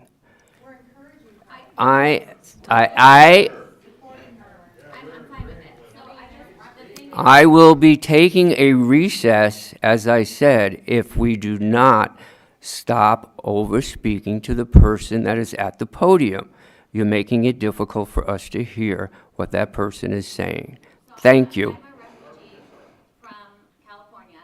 I've lived through this already. That's why I'm here. I moved here because I came for conservative family values that were completely ignored where I came from. I saw what happened when we brought in low-income housing. I saw what happened when we brought in shelters. I saw what happened when we brought in a light rail station, too. It harbors crime, homelessness, and gangs. That's all it did. It was horrible, what it did to our community. And now I'm here, and I want to try to preserve those values, and that's why I'm up here speaking tonight for my kids, for the whole community here. And I think that from every person that I've talked to and how many people that I know that have moved here for those same reasons, it doesn't seem that any of that's reflected in this plan. So that's basically all I wanted to say, and just know that it talked a lot about inclusiveness in the plan too, that I was reading through, and it doesn't seem to include conservative values or small town community values.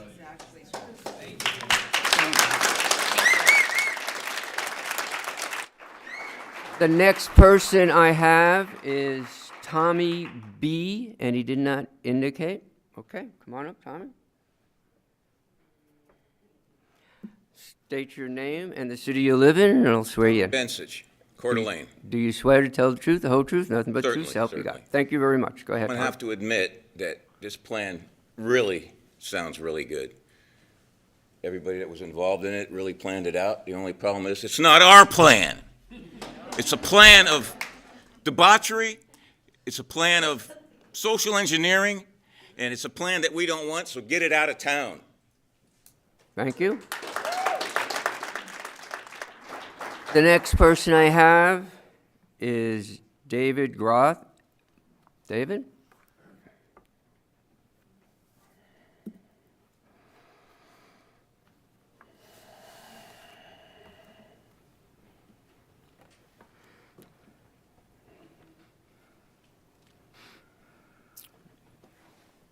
Just state your name, David, and the city you live in. David Groth, Coeur d'Alene. Groth, I'm sorry. Do you swear to tell the truth, the whole truth, nothing but the truth, so help you God? Yes. Go right ahead, David.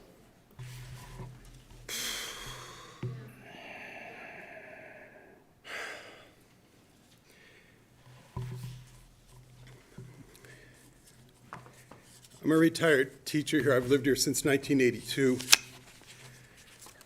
I want to say thank you for the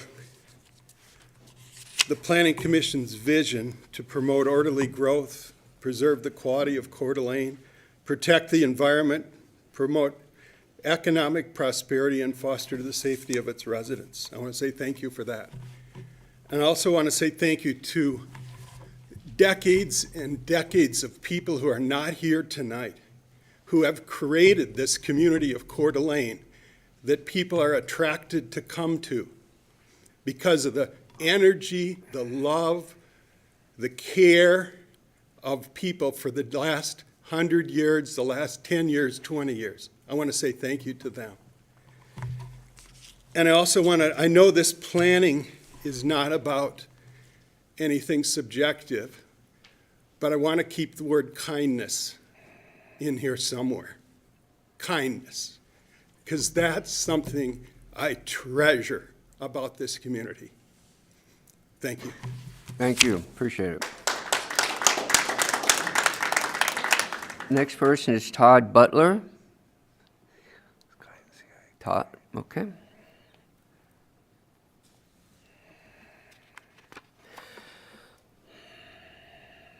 Just state your name, city you live in.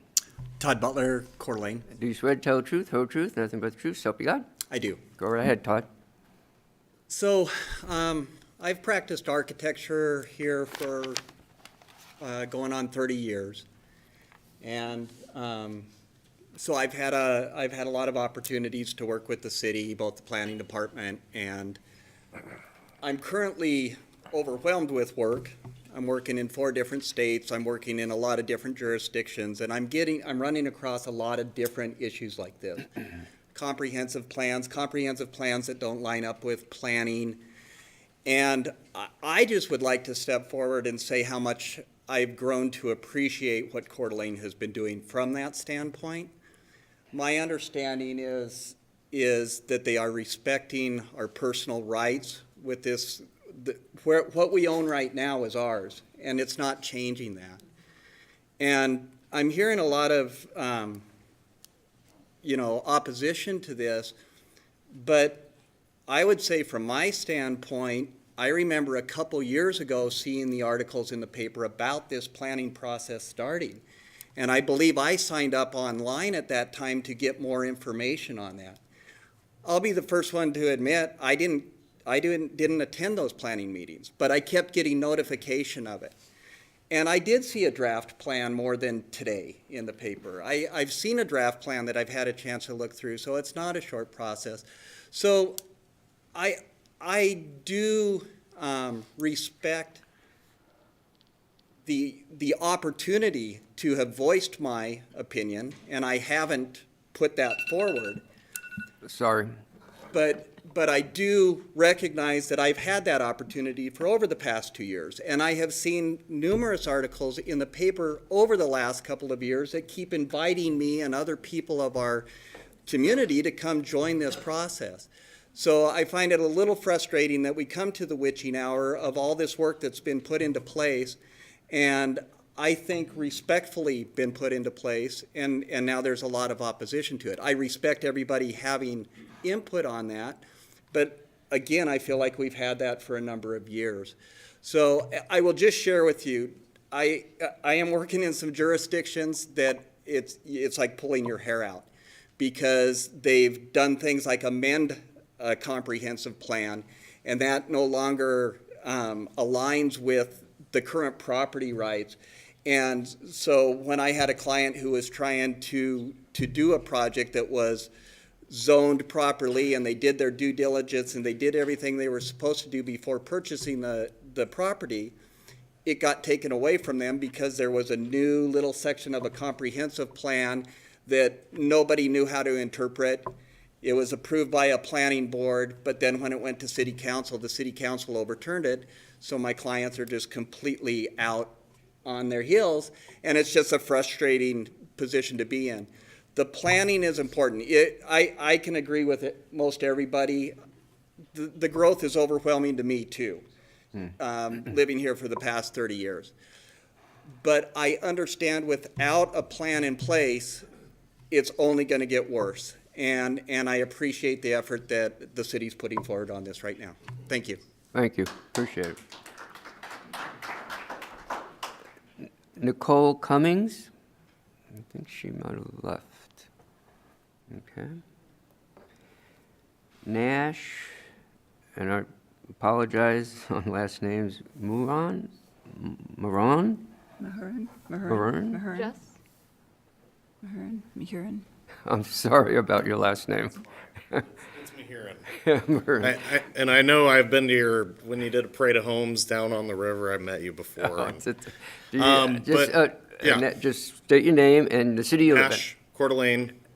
Do you swear to tell the truth, the whole truth, nothing but the truth, so help you God? Go right ahead. Thank you. My reason for coming here tonight is actually regarding the things that you say are the zones themselves being the aligned zones for the district. So you have retail and mixed use and all of these. And one thing I noticed is they all say C17 is deemed the most, for that particular district on the comprehensive plan. And C17, it can be a confluence of residential buildings. It could be R32 with a special use. And I believe that, NC and CC should be, and especially in the medical district or that employment center, it says C17. But would you want to build a R17 right next to the hospital? And so I don't think that aligns with how the actual structure of that plan works. I mean, the retail district that you show on Northwest Boulevard, it says C17. That could be R17 as well. If you actually read through the entire C17 guidelines, it says you can build R8, R17, a lot of residential. So if it's supposed to be retail, but then somebody that's a developer comes to the community and says, well, I want to build a 3-story residential building right next to this hotel, then they could do so. So I think that it feels incomplete. It doesn't feel like it will actually be retail. I think of those row homes on Sherman. That was zone C17. So they built a bunch of row homes there where it feels like that's where it should be mixed use. there should be business fronts there joining East Sherman to Sherman, and now there's just row homes there because it was C-17. My issue with it, again, is that it's a be whatever it wants to be, C-17 is, with everything that keeps getting built in this community, and I think we need to look at things that exist like CC and NC and implement those for the current plan that's in hand, because I'm neutral on it. I think how you have it all laid out is perfect, but the actual zones as they apply to those districts doesn't make any sense whatsoever to me. Let me get a clarification on that. Hillary, as I mentioned, on the bottom of our page is giving the land designation of that. Those are the existing zonings for those land designations as they are right now. It's existing, but it could also be a future request that's compatible. So if you were to look at that and someone wanted to do a project and you'd look at it and you'd say, okay, you're in this low mixed-use district, they could apply for C-17, for example, if they don't currently have that. So that would be how the Planning Commission would look at that request and say, yes, it's compatible with future land use map and the place types. Or it's not compatible. Right. If I may, just to clarify on his point. So C-17 is the most broad, as you mentioned. Yeah. But it does allow just a 3-story. It doesn't have to be mixed use. It doesn't have to be a big. No, it could be center. one residential house, but Right, I'm saying, do right. we want a hodgepodge of everything? Right. Tarnishing, some guy could be like, I want my mansion right next to, the boat store. And that's really not a good spot for that guy's mansion. So what I'm saying is, I don't know if that's how we want to see our community going forward, is just a hodgepodge of everything and not making districts for people to work. And I don't know. It's becoming a bedroom community, and I don't want to see it to continue to go that route. And that's why we have a planning and zoning commission. If someone wants to come and do something that isn't appropriate for that zone, staff will direct them to come here, and then we have a hearing and we get input, and hopefully we make the right decision with the I best just we think can. before that progresses forward, saying that something's going to be C-17 for the future comprehensive plan, we should look at that and go, gosh, maybe during the hospital district or the employment center, it should be CC, not C-17. Okay. Can I clarify? I think the place types, when we list them, if you were to take that place type map and overlay it on current zoning, those just list what's already the zoning that's not changing within that? Is that? Combination, and Alex may need to come up, but it's combination of what exists now and then also what would be compatible. We don't have, so the NC and CC are very small scale commercial. We don't really have kind of that middle one I think you're talking about. So we're working with the existing zoning we have for the comp plan. It's an option in the future to come up with new zoning districts, but that's separate from this comprehensive plan before And us that'd be a this separate evening. process. Yep, that'd be a separate process. Yeah, that's it, just my concern with that. All right, thank you, appreciate it. And Alex, perhaps later at the end, public, you can touch on that. I have a Bruce Mater. Mater? Again, I apologize for last names. I'm the worst on this. First, just state your name and the city you live in. It's Bruce Matari. Sorry about that, Okay. Bruce. Coeur d'Alene. Do you swear to tell the whole truth, nothing but the truth, so help you God? Yes, I do. Go right ahead, Bruce. First of all, thank you all for being here. I know that it's not always an easy job. You spend a lot of time away from your families and other activities. And so I appreciate that. I also just want to give recognition to some of the people who spoke before, because they articulated some great points. The key word is density, and I hope it's something that you really think a lot about. We've seen in the last year, 2 years, a lot of growth here, and almost overnight, it seems like there's traffic. There's long lines, even at the checkout line in the grocery store. You can't go to your favorite restaurant anymore without a reservation. We watched the way we live around here change very quickly. And it's because so many people want to be here, and there's a good reason for that. But I have to ask, how is more density good for this community? And I'd like to define what community means, because a lot of times people confuse that with the bike paths that are here, or the lake, or the mountains. And it's none of those things. A community is defined by the people who live here.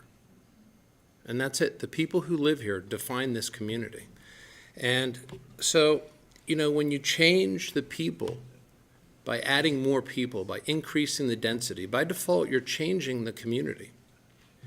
And I think that's just something to really keep in mind, that what makes this place so great is the community, and that community are the people that live here. And so, just so you know, I've lived in several different communities where it's changed from low density to higher density. And it's a common theme. I've seen it over and over. If you haven't lived in another community that's changed, then it's hard to really understand the consequences and the outcome of increasing the density. At first, it begins with people moving here very quickly because there's much more housing that's available. And then you start to see traffic, a lot more traffic. And then you have to widen the roads, so you add more construction to widen the roads, which makes the congestion even worse. And then by the time they finish the construction, the roads are right back to where they were beforehand, just the same types of congestion. You start to plan your day around it. There was a period here where I just was driving up Ramsey, and it was just nonstop red lights. And I came from the Washington, D.C. area, which competed with L.A. for traffic. And it wasn't always like that. It grew very rapidly. There were lots of cow pastures, lots of farm fields that turned into tract housing. It seemed like almost overnight. And then a lot of the inner areas, like Coeur D'alene would be, they went into high-rises. And they're traffic nightmares. It's impossible. And it becomes much more expensive to live in those communities, too. And so what happens is people come over here, it becomes more expensive, and then they decide that, we need more affordable housing and things like that. And all of a sudden, your crime goes up, like another person said. No one ever really talks about the apartment complex by Winco, because that's high density. And there's a nickname for that place. It's called Felony Flats. And there's a lot more crime there. When I was a campaign manager for our sheriff, he walked and knocked on the doors of those homes that had been there for a long time. And when that apartment community was built, or beforehand, I should say, you could leave the toys out at night, your tools out at night. Now, forget about it. Anything that's left unsecured, this is according to the woman that lived there, it risked being stolen. And of course, there's more calls for service there. And I've seen it in the other places I've lived. Then ambulance, it becomes your primary form of health care in a lot of these types of high-density housing places. So I really encourage you to think about that word density and how it's going to benefit the community and what the outcome is going to be, because most of those places I came from, the planning commissions like yourselves, they were long gone once this full cycle comes.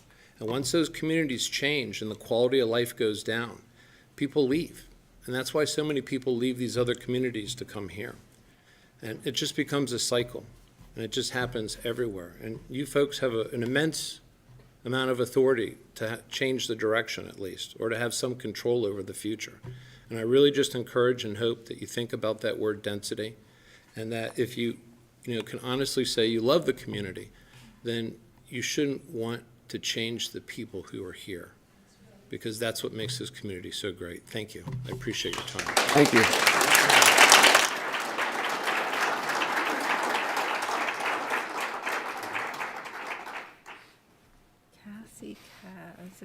Kazakov. Just say Kazakov. I can't tell the first I name. can't tell the first name, but Kazakov. Kasikov is the last name. Kazakov? I'm sorry if I'm not pronouncing this last name. No? Looks pretty much She did not. No? Okay. She didn't want to speak. Kazakov. Let's see here. Danielle Owsley. Oh, Danielle. I'm sorry. Daniel. Daniel.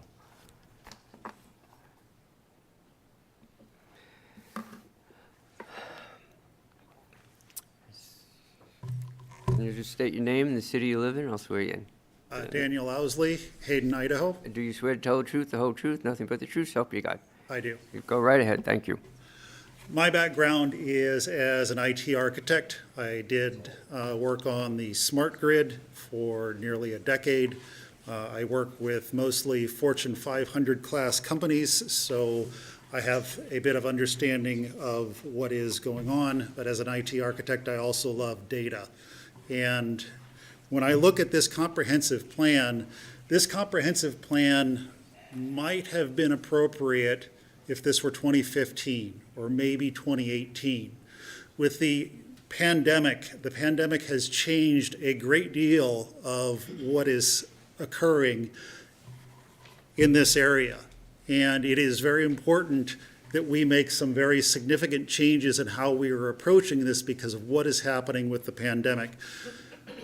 When we look at major corporations, both large corporations, mid-sized corporations, the push to remote work is increasing dramatically. I can tell you that large Fortune 500 companies are saving millions of dollars a month by shuttering offices, by pushing people to remote work. Combine this with what we see when we start looking, for example, at the IRS tax data. If we look at IRS tax data, the IRS has a website called the Tax Migration, and it identifies how much money is moving from one state to another state. When we look at California, for example, and California is a great example to understand of what not to do, and I am very concerned by some of the recommendations that I've seen in this comprehensive plan that clearly comes straight from California. This is a major problem. So California, between 2015 and 2019, lost $26 billion in income. That's what fled the state of California. And going from 2018 to 2019, it was actually $9 billion of people's income left the state of California. That's on net. So that's how bad California's ability to do planning and do comprehensive planning is. And that's how little people actually like living in California. And yet, when we look at the comprehensive plan and we look at MIG Consulting, Berkeley, California mean anything to anybody? So let's take a look and understand what we should be doing with comprehensive plan based off of what we've seen with the pandemic. Number one, we need to focus on single-family housing. If that means we spread further out, we spread further out. To do that, what do we need to get? We need to get infrastructure, we need to get broadband, because as people are moving here, and they're not going to stop coming, they are leaving California, they are leaving Washington, they are leaving Oregon at an unprecedented rate. It is not going to stop until those states get some sort of control over their government. And they are coming here with a lot of money. That's just reality. There's no way around it. So we have to choose where we want them to land and what type of environment we want them to land, what type of environment we want to promote. So broadband to outlying areas is key. We need to focus on spreading out, creating more infrastructure to allow for transportation, but we need to make sure that we are focused in on single-family homes. We need to focus in when we look at education. Education needs to be focused in on how do we enable people for remote work, because that's what's coming. How do we enable all of our students that are graduating from high school and graduating from North Idaho College, how do we enable them for remote work? How do we enable them to compete in this environment so they can stay here? Has anybody thought about that? The other thing that I saw in the plan that greatly concerned me was a section on infill housing. And I actually attended the meeting where you guys talked about infill housing. Infill housing was a proposal from a company out of Berkeley, California. I'm honestly, where on earth would you get the idea that anything in terms of housing recommendations from the state of California would be a good idea? Yeah, exactly. I mean, seriously, think that through. And anybody from California who is making housing recommendations to you should be able to first and foremost tell you what California did wrong. If they can't tell you that, I would strongly suggest that you do not listen to them. Thank you very much. Thank you. The next person I have indicated just wild man and wish to talk.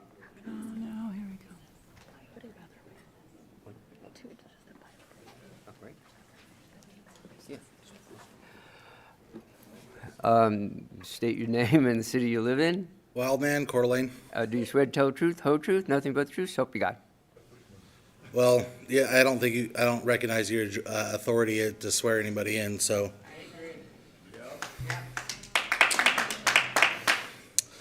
Let's talk about CDA 2030. Many people in this audience might not be aware that there's Idaho Falls 2030. There's Pocatello 2030. My question is what created the need for 23, what willed into 2030 into existence? There is state law that says that nonprofits are not allowed to lobby at the state level. So as a workaround, CDA 2030 is very similar to a lobbyist that can be done at the local city level as a work around this. There's many words that are laid out in this 2030 plan. Equity is among them, but it's a fancy word for socialism. Sustainability is another fancy word that means environmental control. The innocuous language that is designed to be deceptive would fool even the most clever person that didn't know what they were looking at. I prefer a representative government elected by we the people to make the decisions on how our city is ran. The hands that I trust are our own. I don't trust nonprofits, especially after finding out the truth about the Bill and Melinda Gates Foundation or the Clinton Foundation. Our city council's gone rogue, and I beg that this board does not follow in their footsteps and listen to the voices of we the people. CDA 2030 appears all over the city's website as if it owns it. This is a multifaceted takeover of the entire state. Mr. Chair,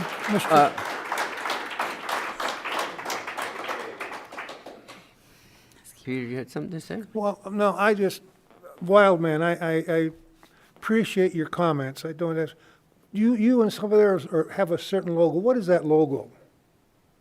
You're representing, and that, I want to treat you with dignity and respect, but I'm curious as what that logo is. If you want to come up and explain that. You don't have to give you explain a- it, just say, what it is. I assume it's organization support, which is fine, This is the logo of Panhandle Patriots. We are a community group that stands up for the people. Thank you. Thank you. I'm going to take about a 5-minute break for our commissioners to take a break, and for you folks as well. We'll be right back. Thank you.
And thank you for your patience, and I resume the meeting. And I have... Can you hear us? Jeff? Okay. Are we good? Yeah. There we We're all go. good? All right, great, thank you. Mike Birdsong did not indicate whether you want to speak. Mr. Chairman, Before you start, Mike, I'm sorry, staff wanted to make a comment. Go ahead, Hillary. sorry to interrupt. Just wanted to clarify, I'd heard from one of our audience members that it might help to clarify CDA 2030. The question was if CDA 2030 is associated with the Agenda 2030 United Nations. It is absolutely not. It's a nonprofit, has nothing to do with the Idaho Falls 2030, nothing to do with Agenda 2030, nothing to do with United Way. It's just a nonprofit formed in here. The 2030 was the year, and so just wanted to clarify that. It's just a visioning group. Hold on. Mike, please, go ahead, Hillary. So thought it might help to clarify that. Maybe it won't, but absolutely, there's No relation. this is, yeah, it's just a local organization, helped us with reaching out to our community members to make sure we got the broadest participation from all community members that wanted to participate in the process. Thank you for that. All right, Mike, just state your name, city you live in, and I'll swear you in. My name is Mike, and yes, I do solemnly swear to tell the truth to the best of my ability. You know, and I appreciate you asking that. So actually, I would like to ask you the same. Do you folks swear to not take any George Soros monies or UN-funded monies from any nonprofits, Agenda 2021, 2030, whatever you'd like to call it? Anything that would come in and fundamentally change our area, whether it be from taking over private land from different peoples and sticking us in cracker boxes and some goofy rail system so people could be the little worker drones to go from point A to point B. Now, do you folks ensure that you're not going to take any monies, or if you do, could we have access to your PIN or possibly transparencies if any of this large money and development comes in here? You know, that's fair enough. I mean, you asked me if I was going to tell the truth. I'm going to be as truthful as possibly can. I would like for you folks to do the same. We're all volunteers. Mike, I think we do. We take an oath of office. You know, And you- I took it. And that's Volunteers. published. And, Well, you know, that's good. You know, I'm a vet. I'm a Marine Corps vet. I took an oath also when I come in. It was all to defend my nation against all enemies, both foreign and domestic. My DD 214 did not have an expiration date. You asked about Panhandle Patriots RC. Let me elaborate a little bit on what one of our members didn't say. We're a very community-orientated organization, anywhere from, you know, around here in this local area, we went into the dope houses before and pulled young girls out that were in there being exploited. You're talking about expanding here.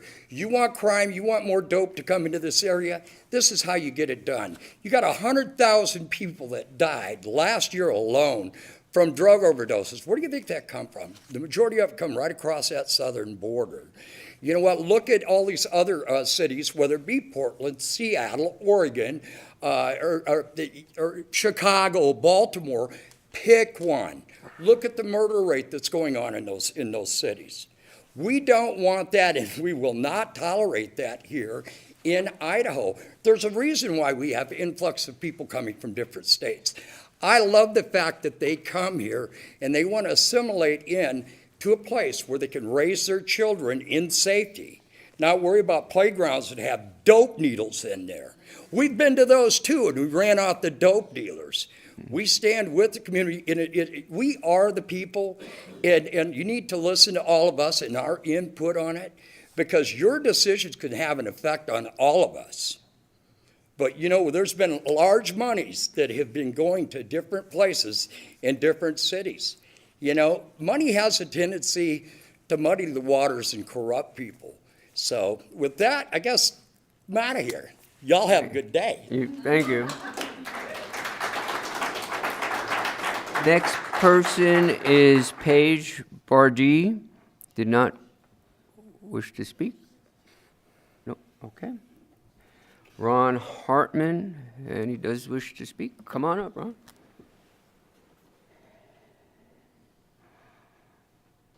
Just state your name, city you live in, and I'll swear you in. Ron Hartman, Coeur D'alene. Thank you. Do you swear to tell the truth, whole truth, nothing but the truth, so help you God? I do. Go right ahead, Ron. Thank you. First, I'd like to thank you for holding the meeting. Well, thank you for coming. To try and keep control of it. Well- We all have got some pretty heavy emotions, Thank you. We're trying. and I think it's been pretty well done. I got to break it down in a couple of areas. The first one was, and it's been discussed, and this lady asked this group that did it, and there were several statements on it, is the growth rate. I don't think you got it right. And the reason is you're trying to use history, which was stated in defending for it. I've been in Fortune 500 companies for 45 years. My place I had to live was dictated by my job. I had to live in Detroit. I had to live in New Jersey. I've had to live in Croatia. It's all been dictated by my job. That changed with the pandemic. These corporate companies now aren't, a Ford Motor Company in the last year told 39,000 of their people they would no longer have to come to the office. Now, if I was still in Detroit and I was one of those 39,000, do you think I'd be staying there? That's why I'm here. It doesn't dictate where I have to work anymore. Those statistics, I don't think, are what you want to be using. Life changed with the pandemic, and it's going to change the way people live and where they work and how they work. And that's why people are coming here, because they're not tied by their job where they got to live. And I think your statistics are wrong. I'm sorry. I think you need to redo them. The other thing I wanted to mention, I don't think you can separate the lake from the city. Now, I know you don't have a lot of control over the lake, but I think the plan needs to include control of the lake. By what I mean control of the lake and with the county or the Coast Guard or whatever is the boat traffic, the boat launches, the boat slips, the high stack dry storage of boats, the huge increase of the number of boat rentals every year. There has to be some kind of plan to control it. I don't know if you go by odd and even birthdays on when you get to put your boat in the water or what you're going to do, or you control how many slips or stuff you got to do. But I tell you what, I live on the water. And you can't believe the traffic that's on there. And the type of boats are changing. There are now these wake surf boats, which generate these huge waves behind these boats. And I've been to the boat show, Hagedorn over here. He had 3 buildings of boats there. Over 2/3 of those boats were sold before they even opened it to the public. I got to go to some of the private showings and stuff. Part of the community and everything about the town is also the lake. I don't think you guys included anything about other than maybe the pollution of the lake. You go by the resort and watch the traffic of people putting boats in there. I'm done. Thanks. Thank you. Aaron Barnard.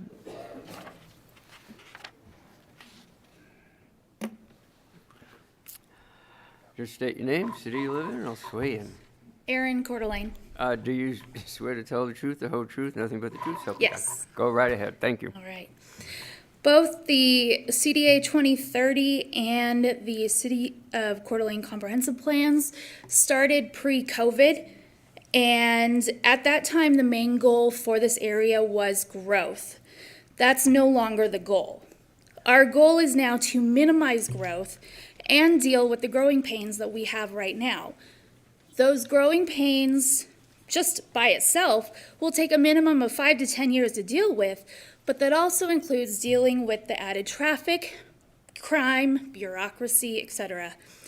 This comprehensive plan adds new levels of place types, and even if these are not zone changes right now, we all know the City Council will automatically approve any request if it falls within the future land use guide.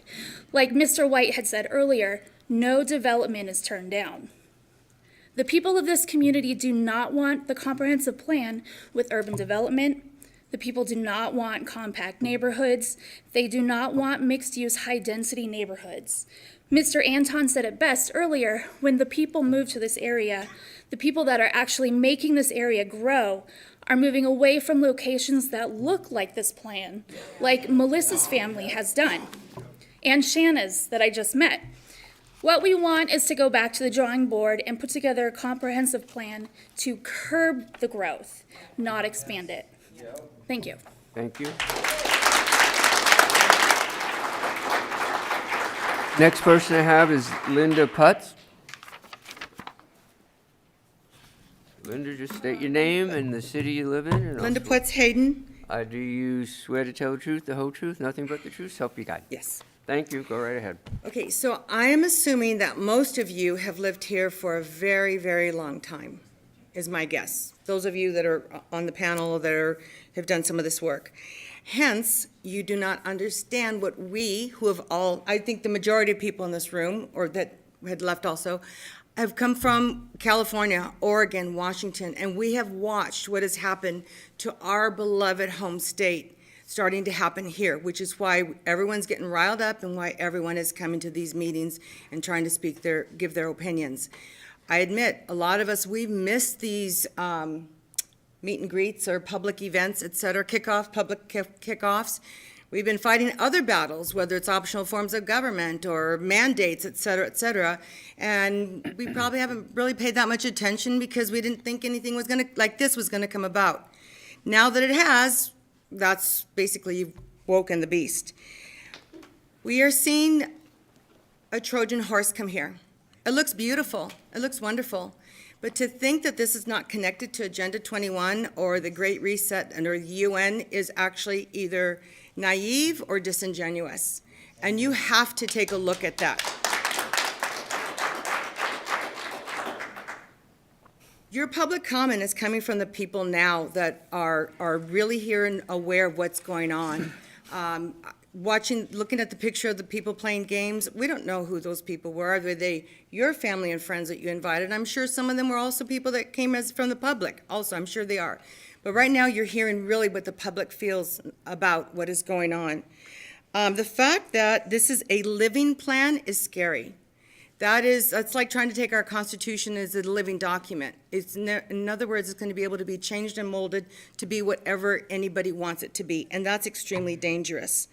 The photos of those place types and mixed use is what it was called on that photo. That's San Francisco. We have that here. Those are all current locations, and they're beautiful because they're spread out. There's trees and other things in between, et cetera. But the plans that you guys are proposing, or not you, but they or whoever is proposing, that's causing for a high density. You're also talking about transit. The whole thing about Spokane being connected to Coeur D'Alene 100 years ago, that is not an accurate assessment in the sense that they didn't have gangbangers back then. They didn't have the drug problems back then. They didn't have the homeless problem back then. Just like Melissa, the gorgeous little young lady with the red hair, said she saw her, she's from Northern California, I'm from Southern California. We saw what happened when you connected downtown or a big city like Spokane, or in my case, LA, to the suburban bedroom communities. There was never homeless. There was never a crime problems like there are. There was never tent cities. And that's what you're going to have happen if you try to connect Spokane to here. What ends up happening is it comes with that whole mindset of, oh, we have to have compassion for people. We have to provide for them. Well, one of the reasons we don't have a homeless population is because our county clerk makes people sign a document that says they're going to pay back whatever they were given. That's right. And that is what has kept us from being like Spokane. California, Oregon, Washington, they give everybody free everything. And even now the Biden administration is going to give everybody free Coke pipes. Crack, seriously? And then they expect, we have so many crime that comes with that. So I just came from Chicago. I had to go there for something. And you look at all those people, they're all dense. I don't care if it's Chicago, New York, LA, San Francisco. Everybody's in a dense population. It looks so pretty and it looks so nice. But the reality is it brings in a bad element, period, because you're like rats. You know, when you all know the studies about rats when they live in close proximity with each other and they become violent and angry. No one denies that. So then you get the mindset of, because people start living in fear. Fear breeds fear. Courage breeds courage. And when I'm in Chicago and watching people walking their dog with their masks on by themselves outside, that's fear breeding fear. I'm very concerned that 40% of this board is sitting there with a mask on. Look at this room. Either everybody's already had COVID or you're going to get COVID no matter what, and yet you're going to turn around and bring this mindset in that's going to breed fear in our community. We are not descended from fearful men. Our country is founded by the brave, and we need to be brave and say, no, we don't have to bow down and provide housing for everybody. That is not our duty and our calling. We're begging you not to let Idaho, North Idaho, become California, Washington, or Oregon. Thank you.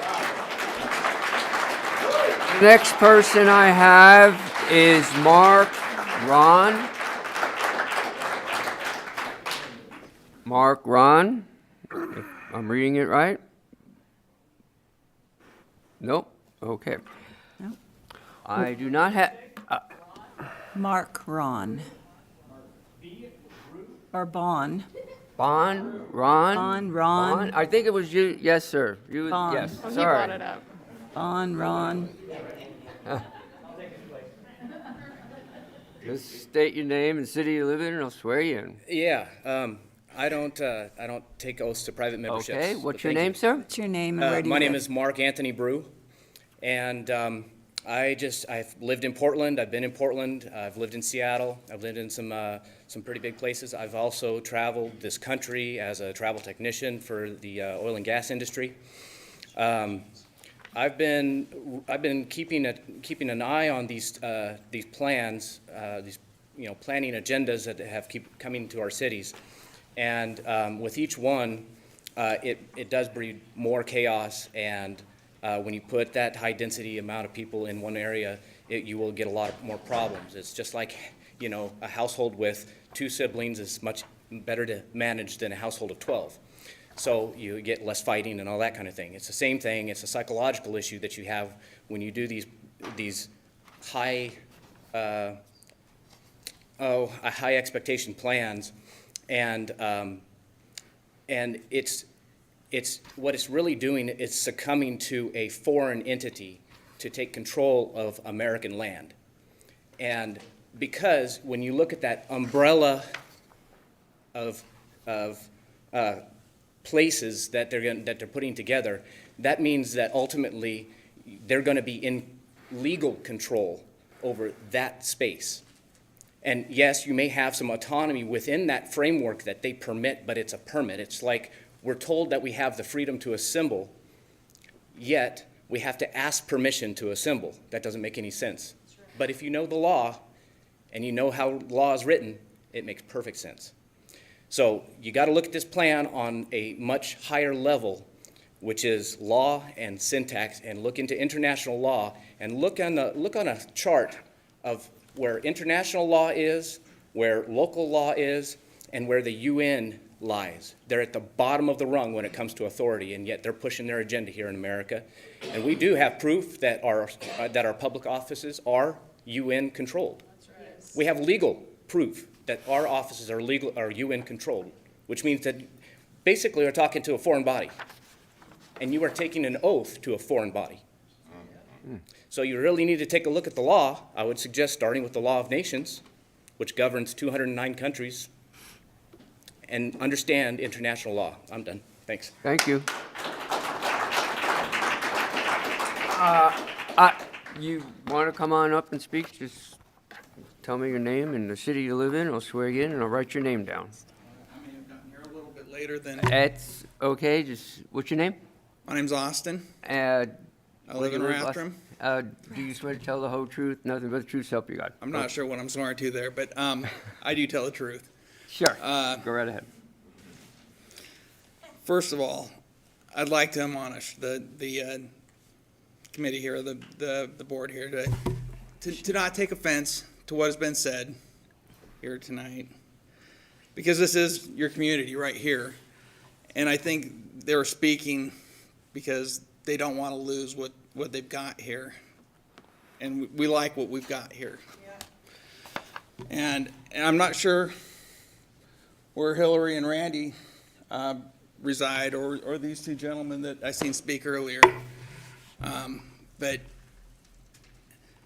to me, I've been reading some stuff on this whole Agenda 30 and, of course, the Agenda 21, and you may dismiss it as not being part of this bigger UN plan or whatever, the Great Reset that they call. But I think everybody is pretty shy about wanting to have anything to do with anything called 2030, Agenda 30, or Agenda 21 in our community. And I would just hope that you guys would listen to what your community is saying tonight. And I wish I had seen what was going on here before tonight. I mean, this is my first opportunity to come here and say anything, but I couldn't leave here without saying anything. And I know you guys are here as volunteers. You were elected volunteers. I'm not elected. No, we put Okay. up our hand and offer up to do this for All the right. pleasure. Well, I'm not. We're not elected. This is not a.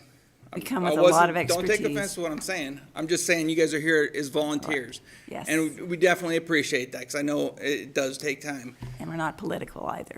Okay, go right ahead. We're not political. Anyway. Go ahead. That's all I have to say.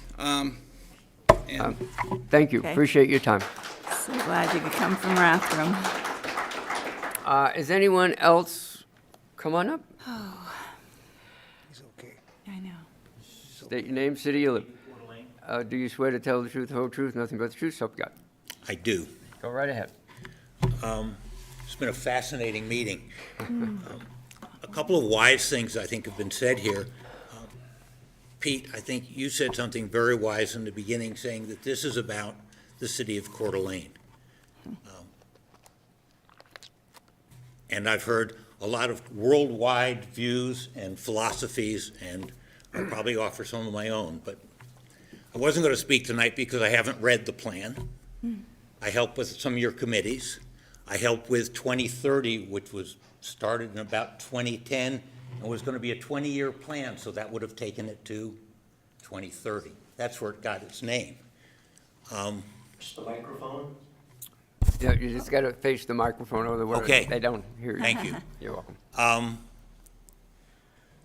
So one of the values held in North Idaho, I think, is personal liberty and personal freedom and a lack of regulation. And that's what I hear over and over and over again here. And a funny thing happens on the way to the land use planning and to the comprehensive plan is that if you want your community to stay the way it is, it will take you a lot more regulations than you're seeing here in the comp plan or in the land use plans.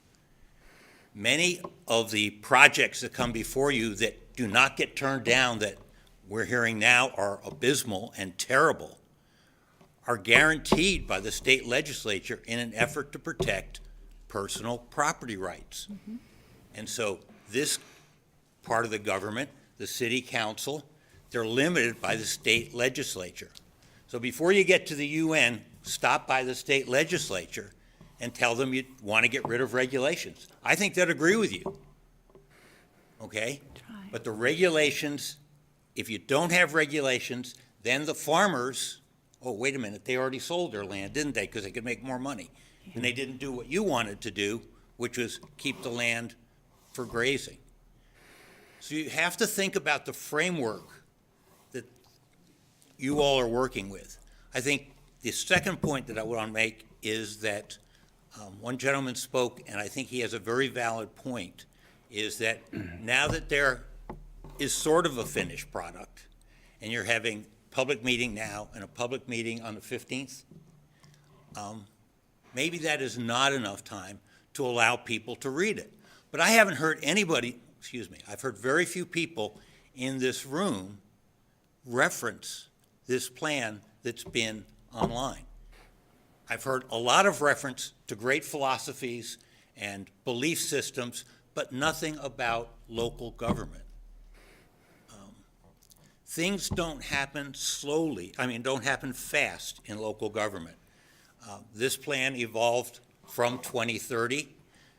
2030 started conceptually in 2010. I think it was drafted in 2012. Lots of meetings, lots of invitations to the public. I saw very few of you there.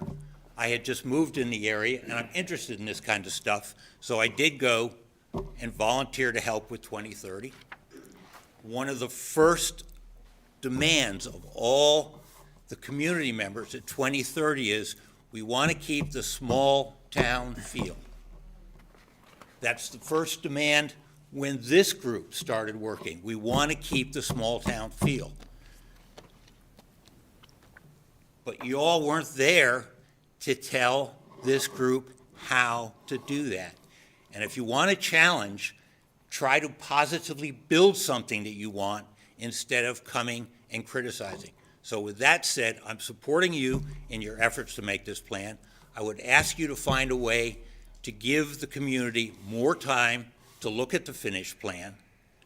And I hope that if people get involved in this process early enough, they will realize that the restrictions that you face and restrictions that election officials face, and the staff faces, and the law faces, and the consultants face, they're all restricted. They don't have free reign. When you say you're letting development happen, actually not. What land use planning does is restrict development from happening. And so you should maybe be thanking them. So thank you for your hard work. Thank you for taking all the bullets tonight, and good luck. Thank you. Thank you. Appreciate it. Anyone else wishes to speak? Come on up. Oh, we already saw him. Didn't you speak before, sir? Yeah, Don Eichler back I- again here for No, clarification. When I talked before, I told you that I was, Gresham and Wood Village. That's a suburb of Portland, Oregon. And it about 16 miles east of Portland City Center to Gresham City Center. And I watched the light rail system be built. And when that light rail went in, the crime came with it. And that's what I was trying to say. That was a real crime corridor. And I didn't realize you guys are volunteering. I appreciate your work. And as far as the masks go, the holes in the mask are 80 microns, and a virus is 1 micron. So wearing a mask to stop a virus is like putting up a chain link fence to keep mosquitoes out. Thank you. Thank you. Okay, anybody else wish to speak that just state your name, the city you live in, and I'll swear you in. My name is Phoenix, and I'm not going to state any further in these terms. I will speak candidly and honestly with you, sir. Do you and wish to the be sworn committee. in? I would like to state to you that what I did not hear this evening from anyone except the gentleman who just spoke is the farming aspect, people growing their own food and having their own lands, and I'm wondering, If you have to face the microphone, otherwise we can't I'm hear. wondering why these are not If you can face the considered. microphone, Excuse me, appreciate I it. need to address. You can, I Microphone. want to address my people, the community, and those who are presenting as well, okay? I'm just trying to. So you have a balance, I don't know, do you want me to speak louder? You need to Sorry. face the microphone so Is this we good? can all hear. Is this good? Yes. Yeah, Okay. microphone's good. So you need to have a balance. I think that that is one of the things that has been echoed through this evening, whatever side or position or perspective was taken, is that you need a balance of community. You need people to grow things, not Bill Gates or whatever. Okay, we're going big, but that's what's happened. Walmart, Lowe's, all the corporations have done well in the pandemic, but the little man has not. The boxed community creates it bigger for the bigger man. And if you have foresight, you're going to consider that we need people who know how to handle and manage their own lives and not just be put into the boxes that were shown on the screen with the big money that goes along with it. And yes, the farmers sold their land, but where were the incentives for them to keep? Because we are like rats, as somebody else mentioned. We are like mice. We all follow along, and you can run us down mazes, and we go with the path of least resistance. So it takes 1, 2, 3, 4% of the population to understand people will fall into negative paths. That's what everybody is saying here. And if you just have growth and you bring money and big plans and big ideals with big education, the people suffer. Is America doing any better in its education anywhere in this country? Is our health any better? Is our crime any better? So think about the community in those terms. It's not about the money. You're planning, you're planning, you're planning. What does it take to make a community of trusted individuals and small sections of people? And start there. And forget about all the big money, because this is what makes us in trouble. I sincerely believe it. Thank you. Thank you. Ma'am, could I have some way to put you on my notes here? If you don't want to give a name, what? My name is Phoenix. Pardon? Phoenix. Okay, thank you very much. Thank you, sir.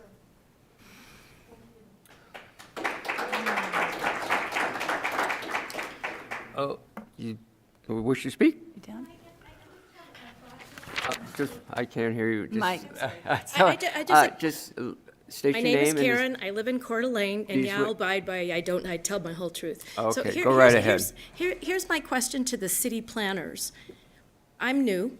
I come from Spokane. Okay. I've lived in Utah and all kinds of places. But what's really interesting to me is right now we're looking at potential crisis of food chain supplies and different things that we hadn't thought about before. So one of the things that the lady sort of triggered that we just spoke was, what do we do when something breaks down? The one thing we do need is our farms. One of the things that we're here for is there's water.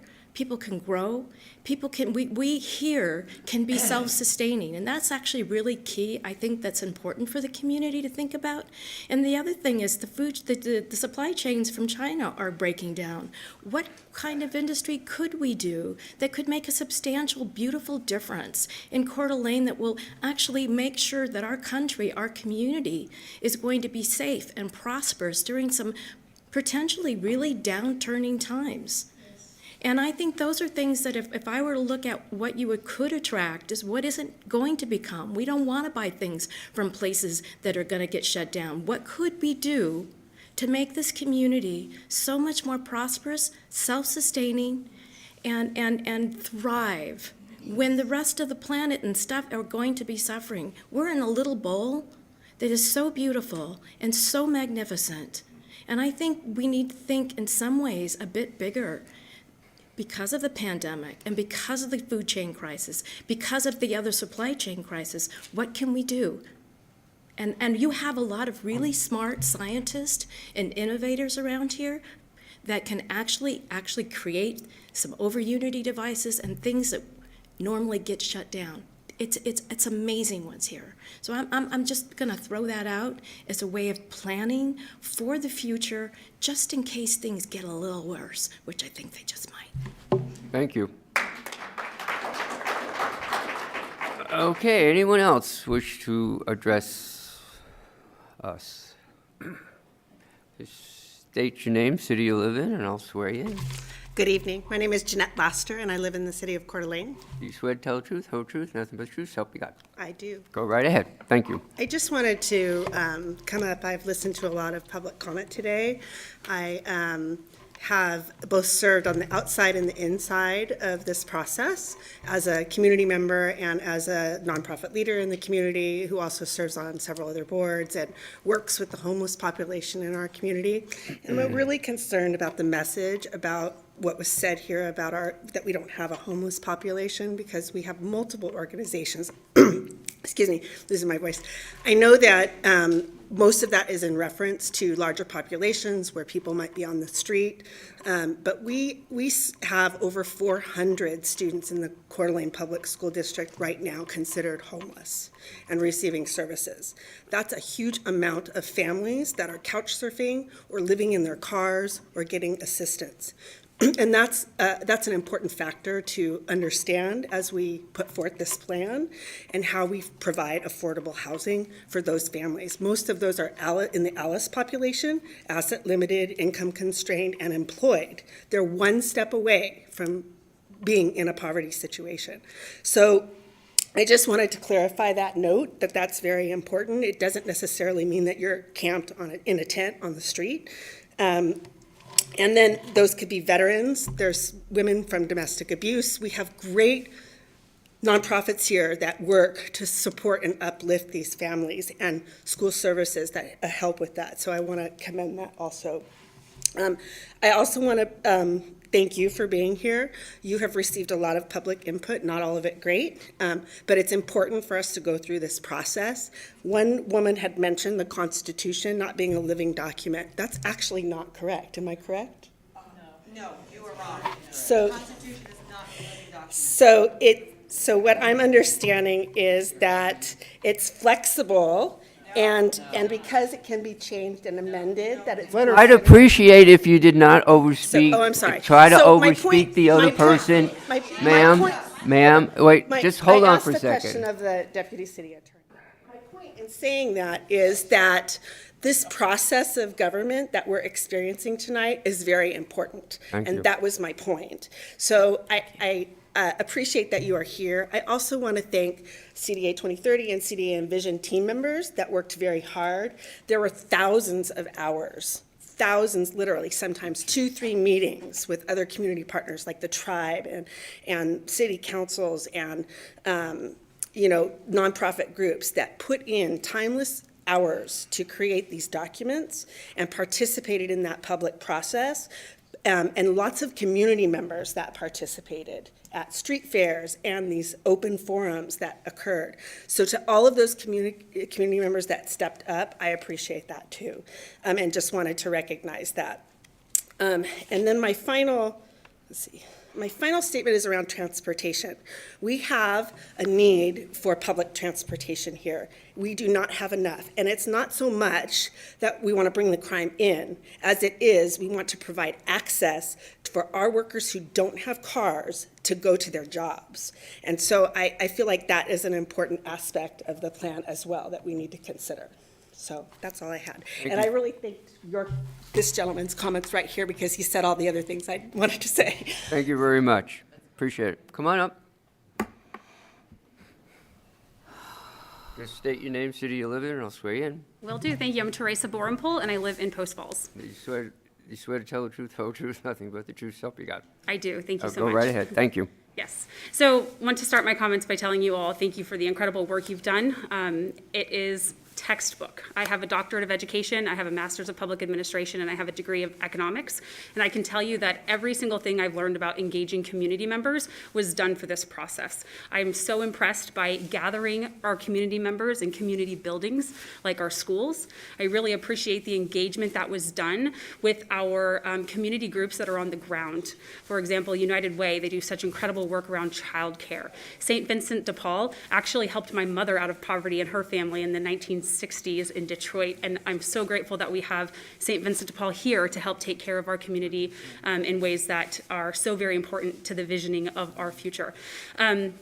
I am so impressed by the game that was played with community members. That was such a charming, fun way to let kids and families know how these types of processes are done, and to bring everybody literally to the table like that is so impressive, because we're teaching kids from a really young age that they can have a massive impact on their community. So like to set that aside, and I would like to talk a little bit about two populations, one of which was talked here about a lot today, and one of which wasn't talked here very much today.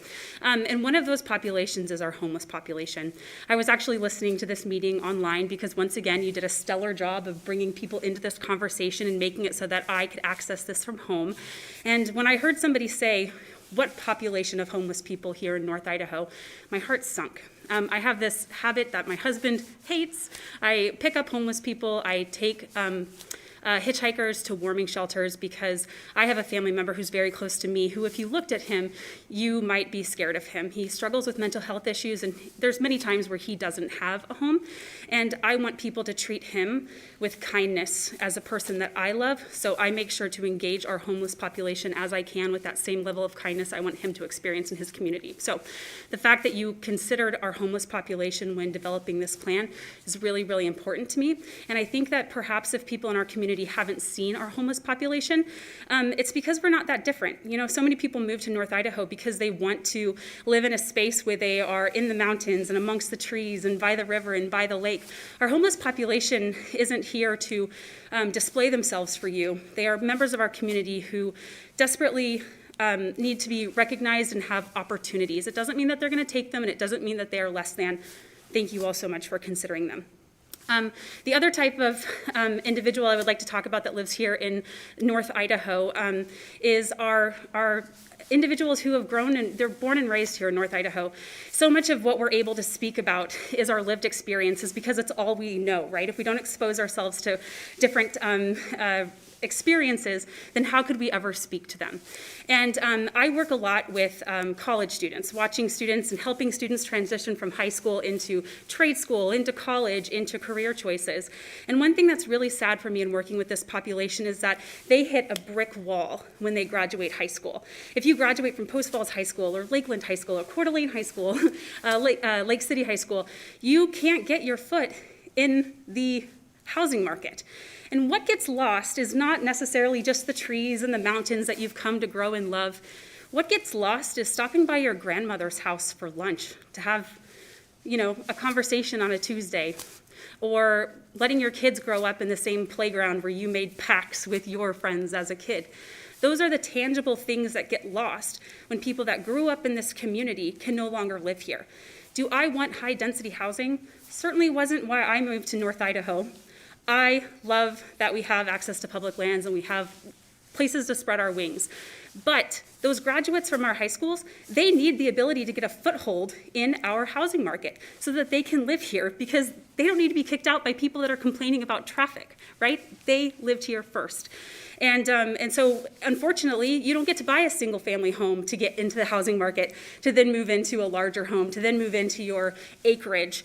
Now, things are different for North Idaho. You move into maybe a townhouse or maybe an apartment, but at least you get a little postage stamp of North Idaho to call your own so that you can grow from there. So I understand that a lot of people that spoke tonight can't speak about their lived experience as being from the lucky people that get to call Coeur d'Alene their home from birth. So thank you once again for the incredible process that you went through in developing this plan. Thank you so much for considering our homeless population, something that's near and dear to my heart and my family's heart. And thank you so much for thinking about people that grew up in Coeur d'Alene and deserve to stay here. Thank you all so much. Thank you. Appreciate it. Anyone else wishing to speak? If not, Alex, Sean, Hillary, do you have anything to add before I close the public hearing and bring it to this commission to discuss? Are there any items that the commission would like us to respond to, just for your benefit, to kind of understand how we did address issues within the plan? Oh, okay.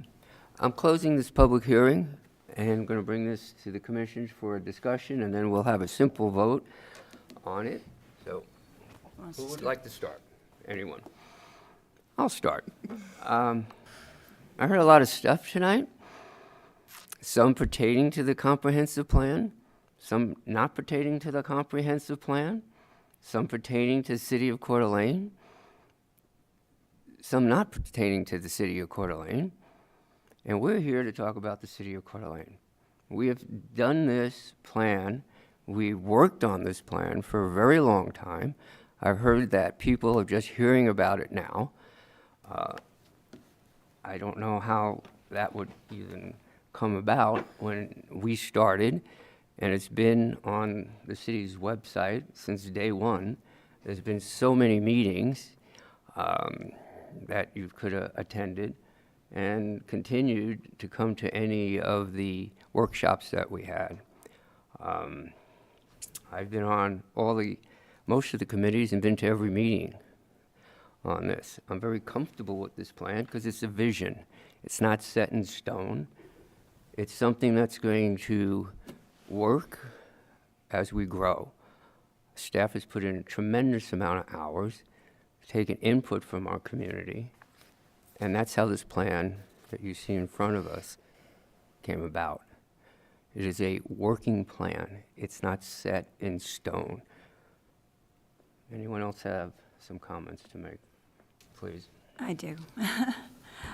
This is a state mandated comp plan, and comp plans, I worked for 7 years with the City of Hayden, equally volunteer as a planning and zoning commissioner when we developed the planning comp plan up there.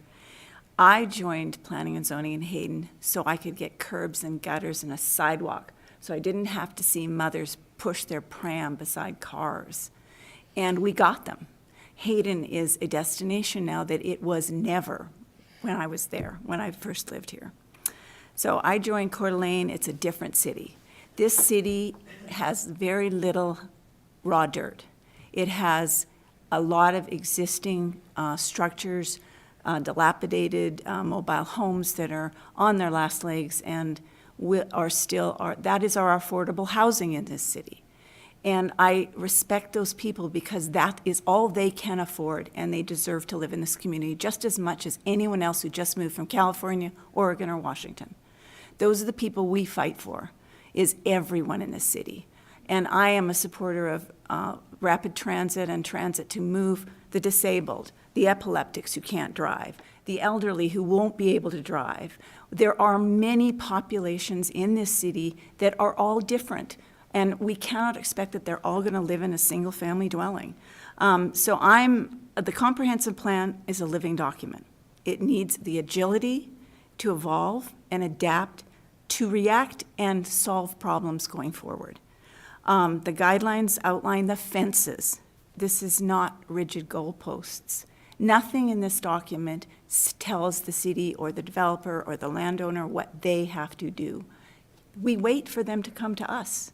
We don't solicit them to build mass construction or high-rises, or it is their money. This is a free state Idaho. We cannot tell them what they can do with their money nor their land. We are not the instigators, we are merely the receivers. We have a lot of natural and constructed assets in Coeur d'Alene. This document protects those current assets and hopefully improves them. We also have many challenges looming ahead, not to mention a COVID that has changed the world in 2 years' time. Our most valuable asset, but also our most vulnerable, is our people, all of our people. I have a son who's an epileptic. I am his chauffeur, night and day, whether he wants to go to a pub or get to school. I can't get him on a bus because the bus goes around for an hour. So I want to see improvement on that. We can't tell this city that it has to have a bus. We can only say we really would like a better bus system. We need to incorporate all of our citizens. This gives us the tools to start to help make the city even better, to fill in the dirt that now exists. We are watching the hillsides. We are watching the forests. We do not want California to build houses up our hillsides. We don't want to lose our trees. But the summers now are fires, so we want to protect that populace going forward. And not all existing structures are durable or healthy in the city. Some of them will go away just because they're bad. We also have a lot of old buildings. They're not all historic, I hate to say. They're just not all historic. They're not all going to stay or last. And not all of our parking lots are efficient or functional or affordable to build in 2020. We have shopping malls now that are goners. They just are not usable. So what are we going to do with those in the future? Because it's a valuable piece of land and a lot of asphalt that's not getting used. Why would we not build high-rises there? Why would we not let people live and work? We are a tourist destination. Who's going to serve you your hamburger? Who's going to clean up your sheets? Who's going to clean your street? We have a working populace. We are not all doctors and lawyers, because somebody's got to feed us, mow our lawn, whatever. Those people deserve a home. And they are not right now, nor probably ever will, or own a house on a piece of grass in an old-fashioned 1950s attitude of life. We need to find more places for businesses and residences, and that will come in different forms. We don't have the answer. This document does not tell us that. It gives us options. If Coeur d'Alene is to remain a tourist mecca and a healthy lifestyle community, we need to remain vigilant for inclusive stewardship of this lovely city. And people from all over the nation are coming here. They want to live here. We understand that. That was a tide shift because they have the freedom. We cannot say no and we cannot close the door. We just have to manage it well. So we have growth challenges ahead, and we need to take aim on multiple fronts that this document strives to identify. They don't have all the answers. It's a living document. Things will change. But we are merely here to listen to what the next guy coming into town wants to offer us, or the next family that owns the farm has counted on that to sell that farm so that their grandkids can live here. We can't tell them they can't. We can't close the door and we can't shut it. I'm sorry, that's reality. So to close, I am in full support of moving this forward and ratify it by the City Council. And that's my passionate speak. Thank you. But, thank you. Appreciate it. I can go. I Yes, think go right ahead. a lot has been stated. So first, thank you to the staff and to the advisors on this process. It's 2.5 years through some difficult times. And although a lot of you are leaving, I was going to thank you also for participating in the process. There was a lot of passion. I appreciate the testimony. I appreciate the conviction. I would just add that in addition to tonight, or prior to tonight, we had over 11,000 data points and 1,500 people who participated in the process who shared their convictions too. So when you say you have to listen to the community and you have to listen to us, the people, we did. And we cannot make everybody happy, I acknowledge that, but we did listen for 2.5 years. And I would actually challenge you to read the comprehensive plan, because there's probably more in common than you think that what's in there. People want to preserve the character of the city. People want to protect the lake and the natural resources. People want to protect the neighborhood character. So there's probably more in there. Yes, we all have concerns. When someone asked, you guys need to think about density. As a resident of Coeur d'Alene, I think about density every time I'm trying to get my kids to and from school or activities. As a planning commissioner, I think about density because I think, where are we going to put all these people? Not everyone can afford a $500,000 single-family home, nor do we have the space to do that. So we have to manage the growth that we don't have control over in a way that honors the vision and the principles that have been expressed by the community. So I'm in support of this. I think it gives us a good framework for implementation, a good framework. Again, there are no resources tied to it. Some people made great points about how the pandemic has changed. That may shift our priorities in the next 2 to 3 years, may shift how resources flow, but it gives us, as Lynn said, a framework to make our decisions to keep the integrity of this community for everybody. And so I would make the recommendation that we support it and advance it to City Council. Thank you. Go ahead, sir. I share similar comments, but I also think, I appreciate everybody coming to speak either way, either side of the argument, I guess. But I'm a lifelong resident of Coeur d'Alene. I think probably more than the people who just moved here, we noticed the growth. It is different. And I think in that we share some common goals of being responsible with the growth and not compounding the problems we already see. I think everybody can talk about traffic. It definitely has changed over the years. But if we don't plan for some growth, we're not going to find a solution to catch up from the growth we weren't expecting at the rate that has come. So I think there are some important parts of this plan that allow us to improve on some of the catch up from the above average growth that we've had over the last few years. I think there's also things to preserve neighborhood character. I think a lot of community members have participated in how this plan looks like. I've been involved for a couple years with my family in different roles throughout this process. not because anybody told me to, because I wanted to be, and trying to pay attention to what's going on in the community. Everybody hops in at a different part of where we're at on it. We're unfortunately, 27 months in, and everybody is excited to have a product that we can finish, and we can keep working on it. It'll be a living document. What I do appreciate is that it doesn't change zoning. It doesn't change individual lot uses and property rights. Those will come on a case-by-case basis if somebody requests a zoning change, and that'll be a public process, just like this. And so there's opportunity for feedback, there's opportunity for the neighbors to get involved, and so I do appreciate that there'll continue to be public process as we use this plan as a tool. And I think at one of our previous meetings, John, who's not here, had mentioned how great it was. They gave us a sample of how we can use this plan at a future meeting and what it would look like compared to the materials we got before. And it's an improvement.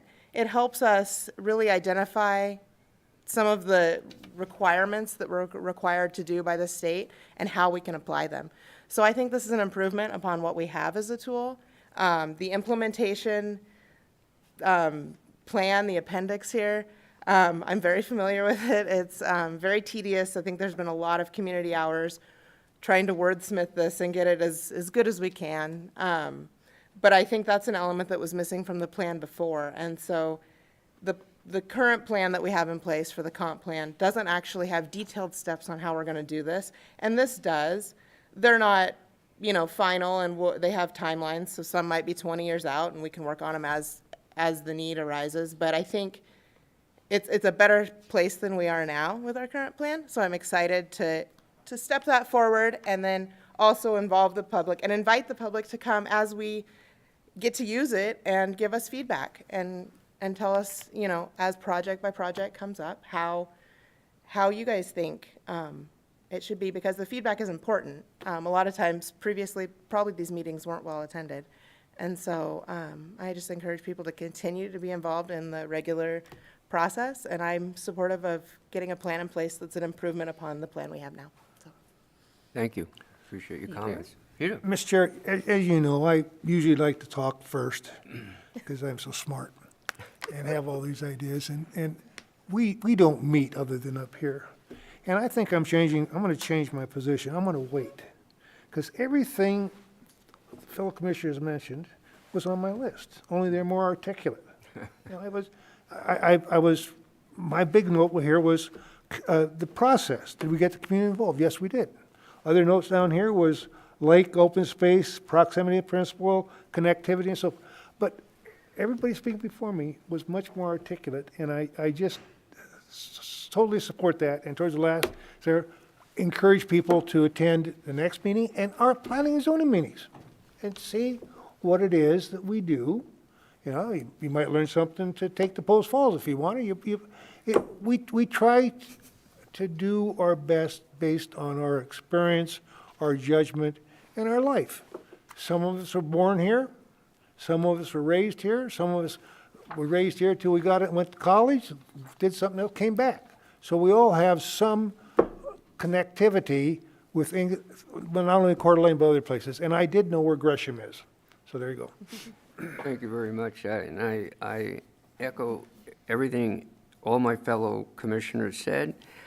So at this point, the Planning Commission has to make a decision to recommend the adoption of the 2022-2044 Comprehensive Plan to City Council. So if I can have someone to make that motion? I'll make that motion, decision point that the Planning Commission should recommend adoption of the 2022 to 2044, comprehensive plan to the City Council. I have a motion. I need a second. Second. Second. And Shannon, can we have a roll call on this, please, so it could be recorded? Fleming. Yes. Mandel. Yes. McCracken. Yes. Lutrip. Yes. Messina. Yes. Thank you. On to City Hall. Passes, and I call for an adjournment. Mr. Chair, before Yes. I make the motion for adjournment, I can't contain myself. February is my favorite month, as you know, and there's a lot of important days in February. And if John was here, I'd talk about some of the important days we learned about February when we went to Harding. But I'll be to the quick here. I have a friend, Butchie, and he is he's a day older than George Washington. So I want to wish Butchie a happy birthday, and I want to congratulate the city for making February 21st a holiday, I'm sure, in his honor. Oh. And then, of course, George Washington's birthday the next day, which is, if you like numbers, 22222. So Very with good. that, I move for adjournment, Mr. Okay, Chair. can I have a Thank motion you. to adjourn? Second? Okay, all in favor? Aye. Aye. Thank you for everyone. We are adjourned. Thank you.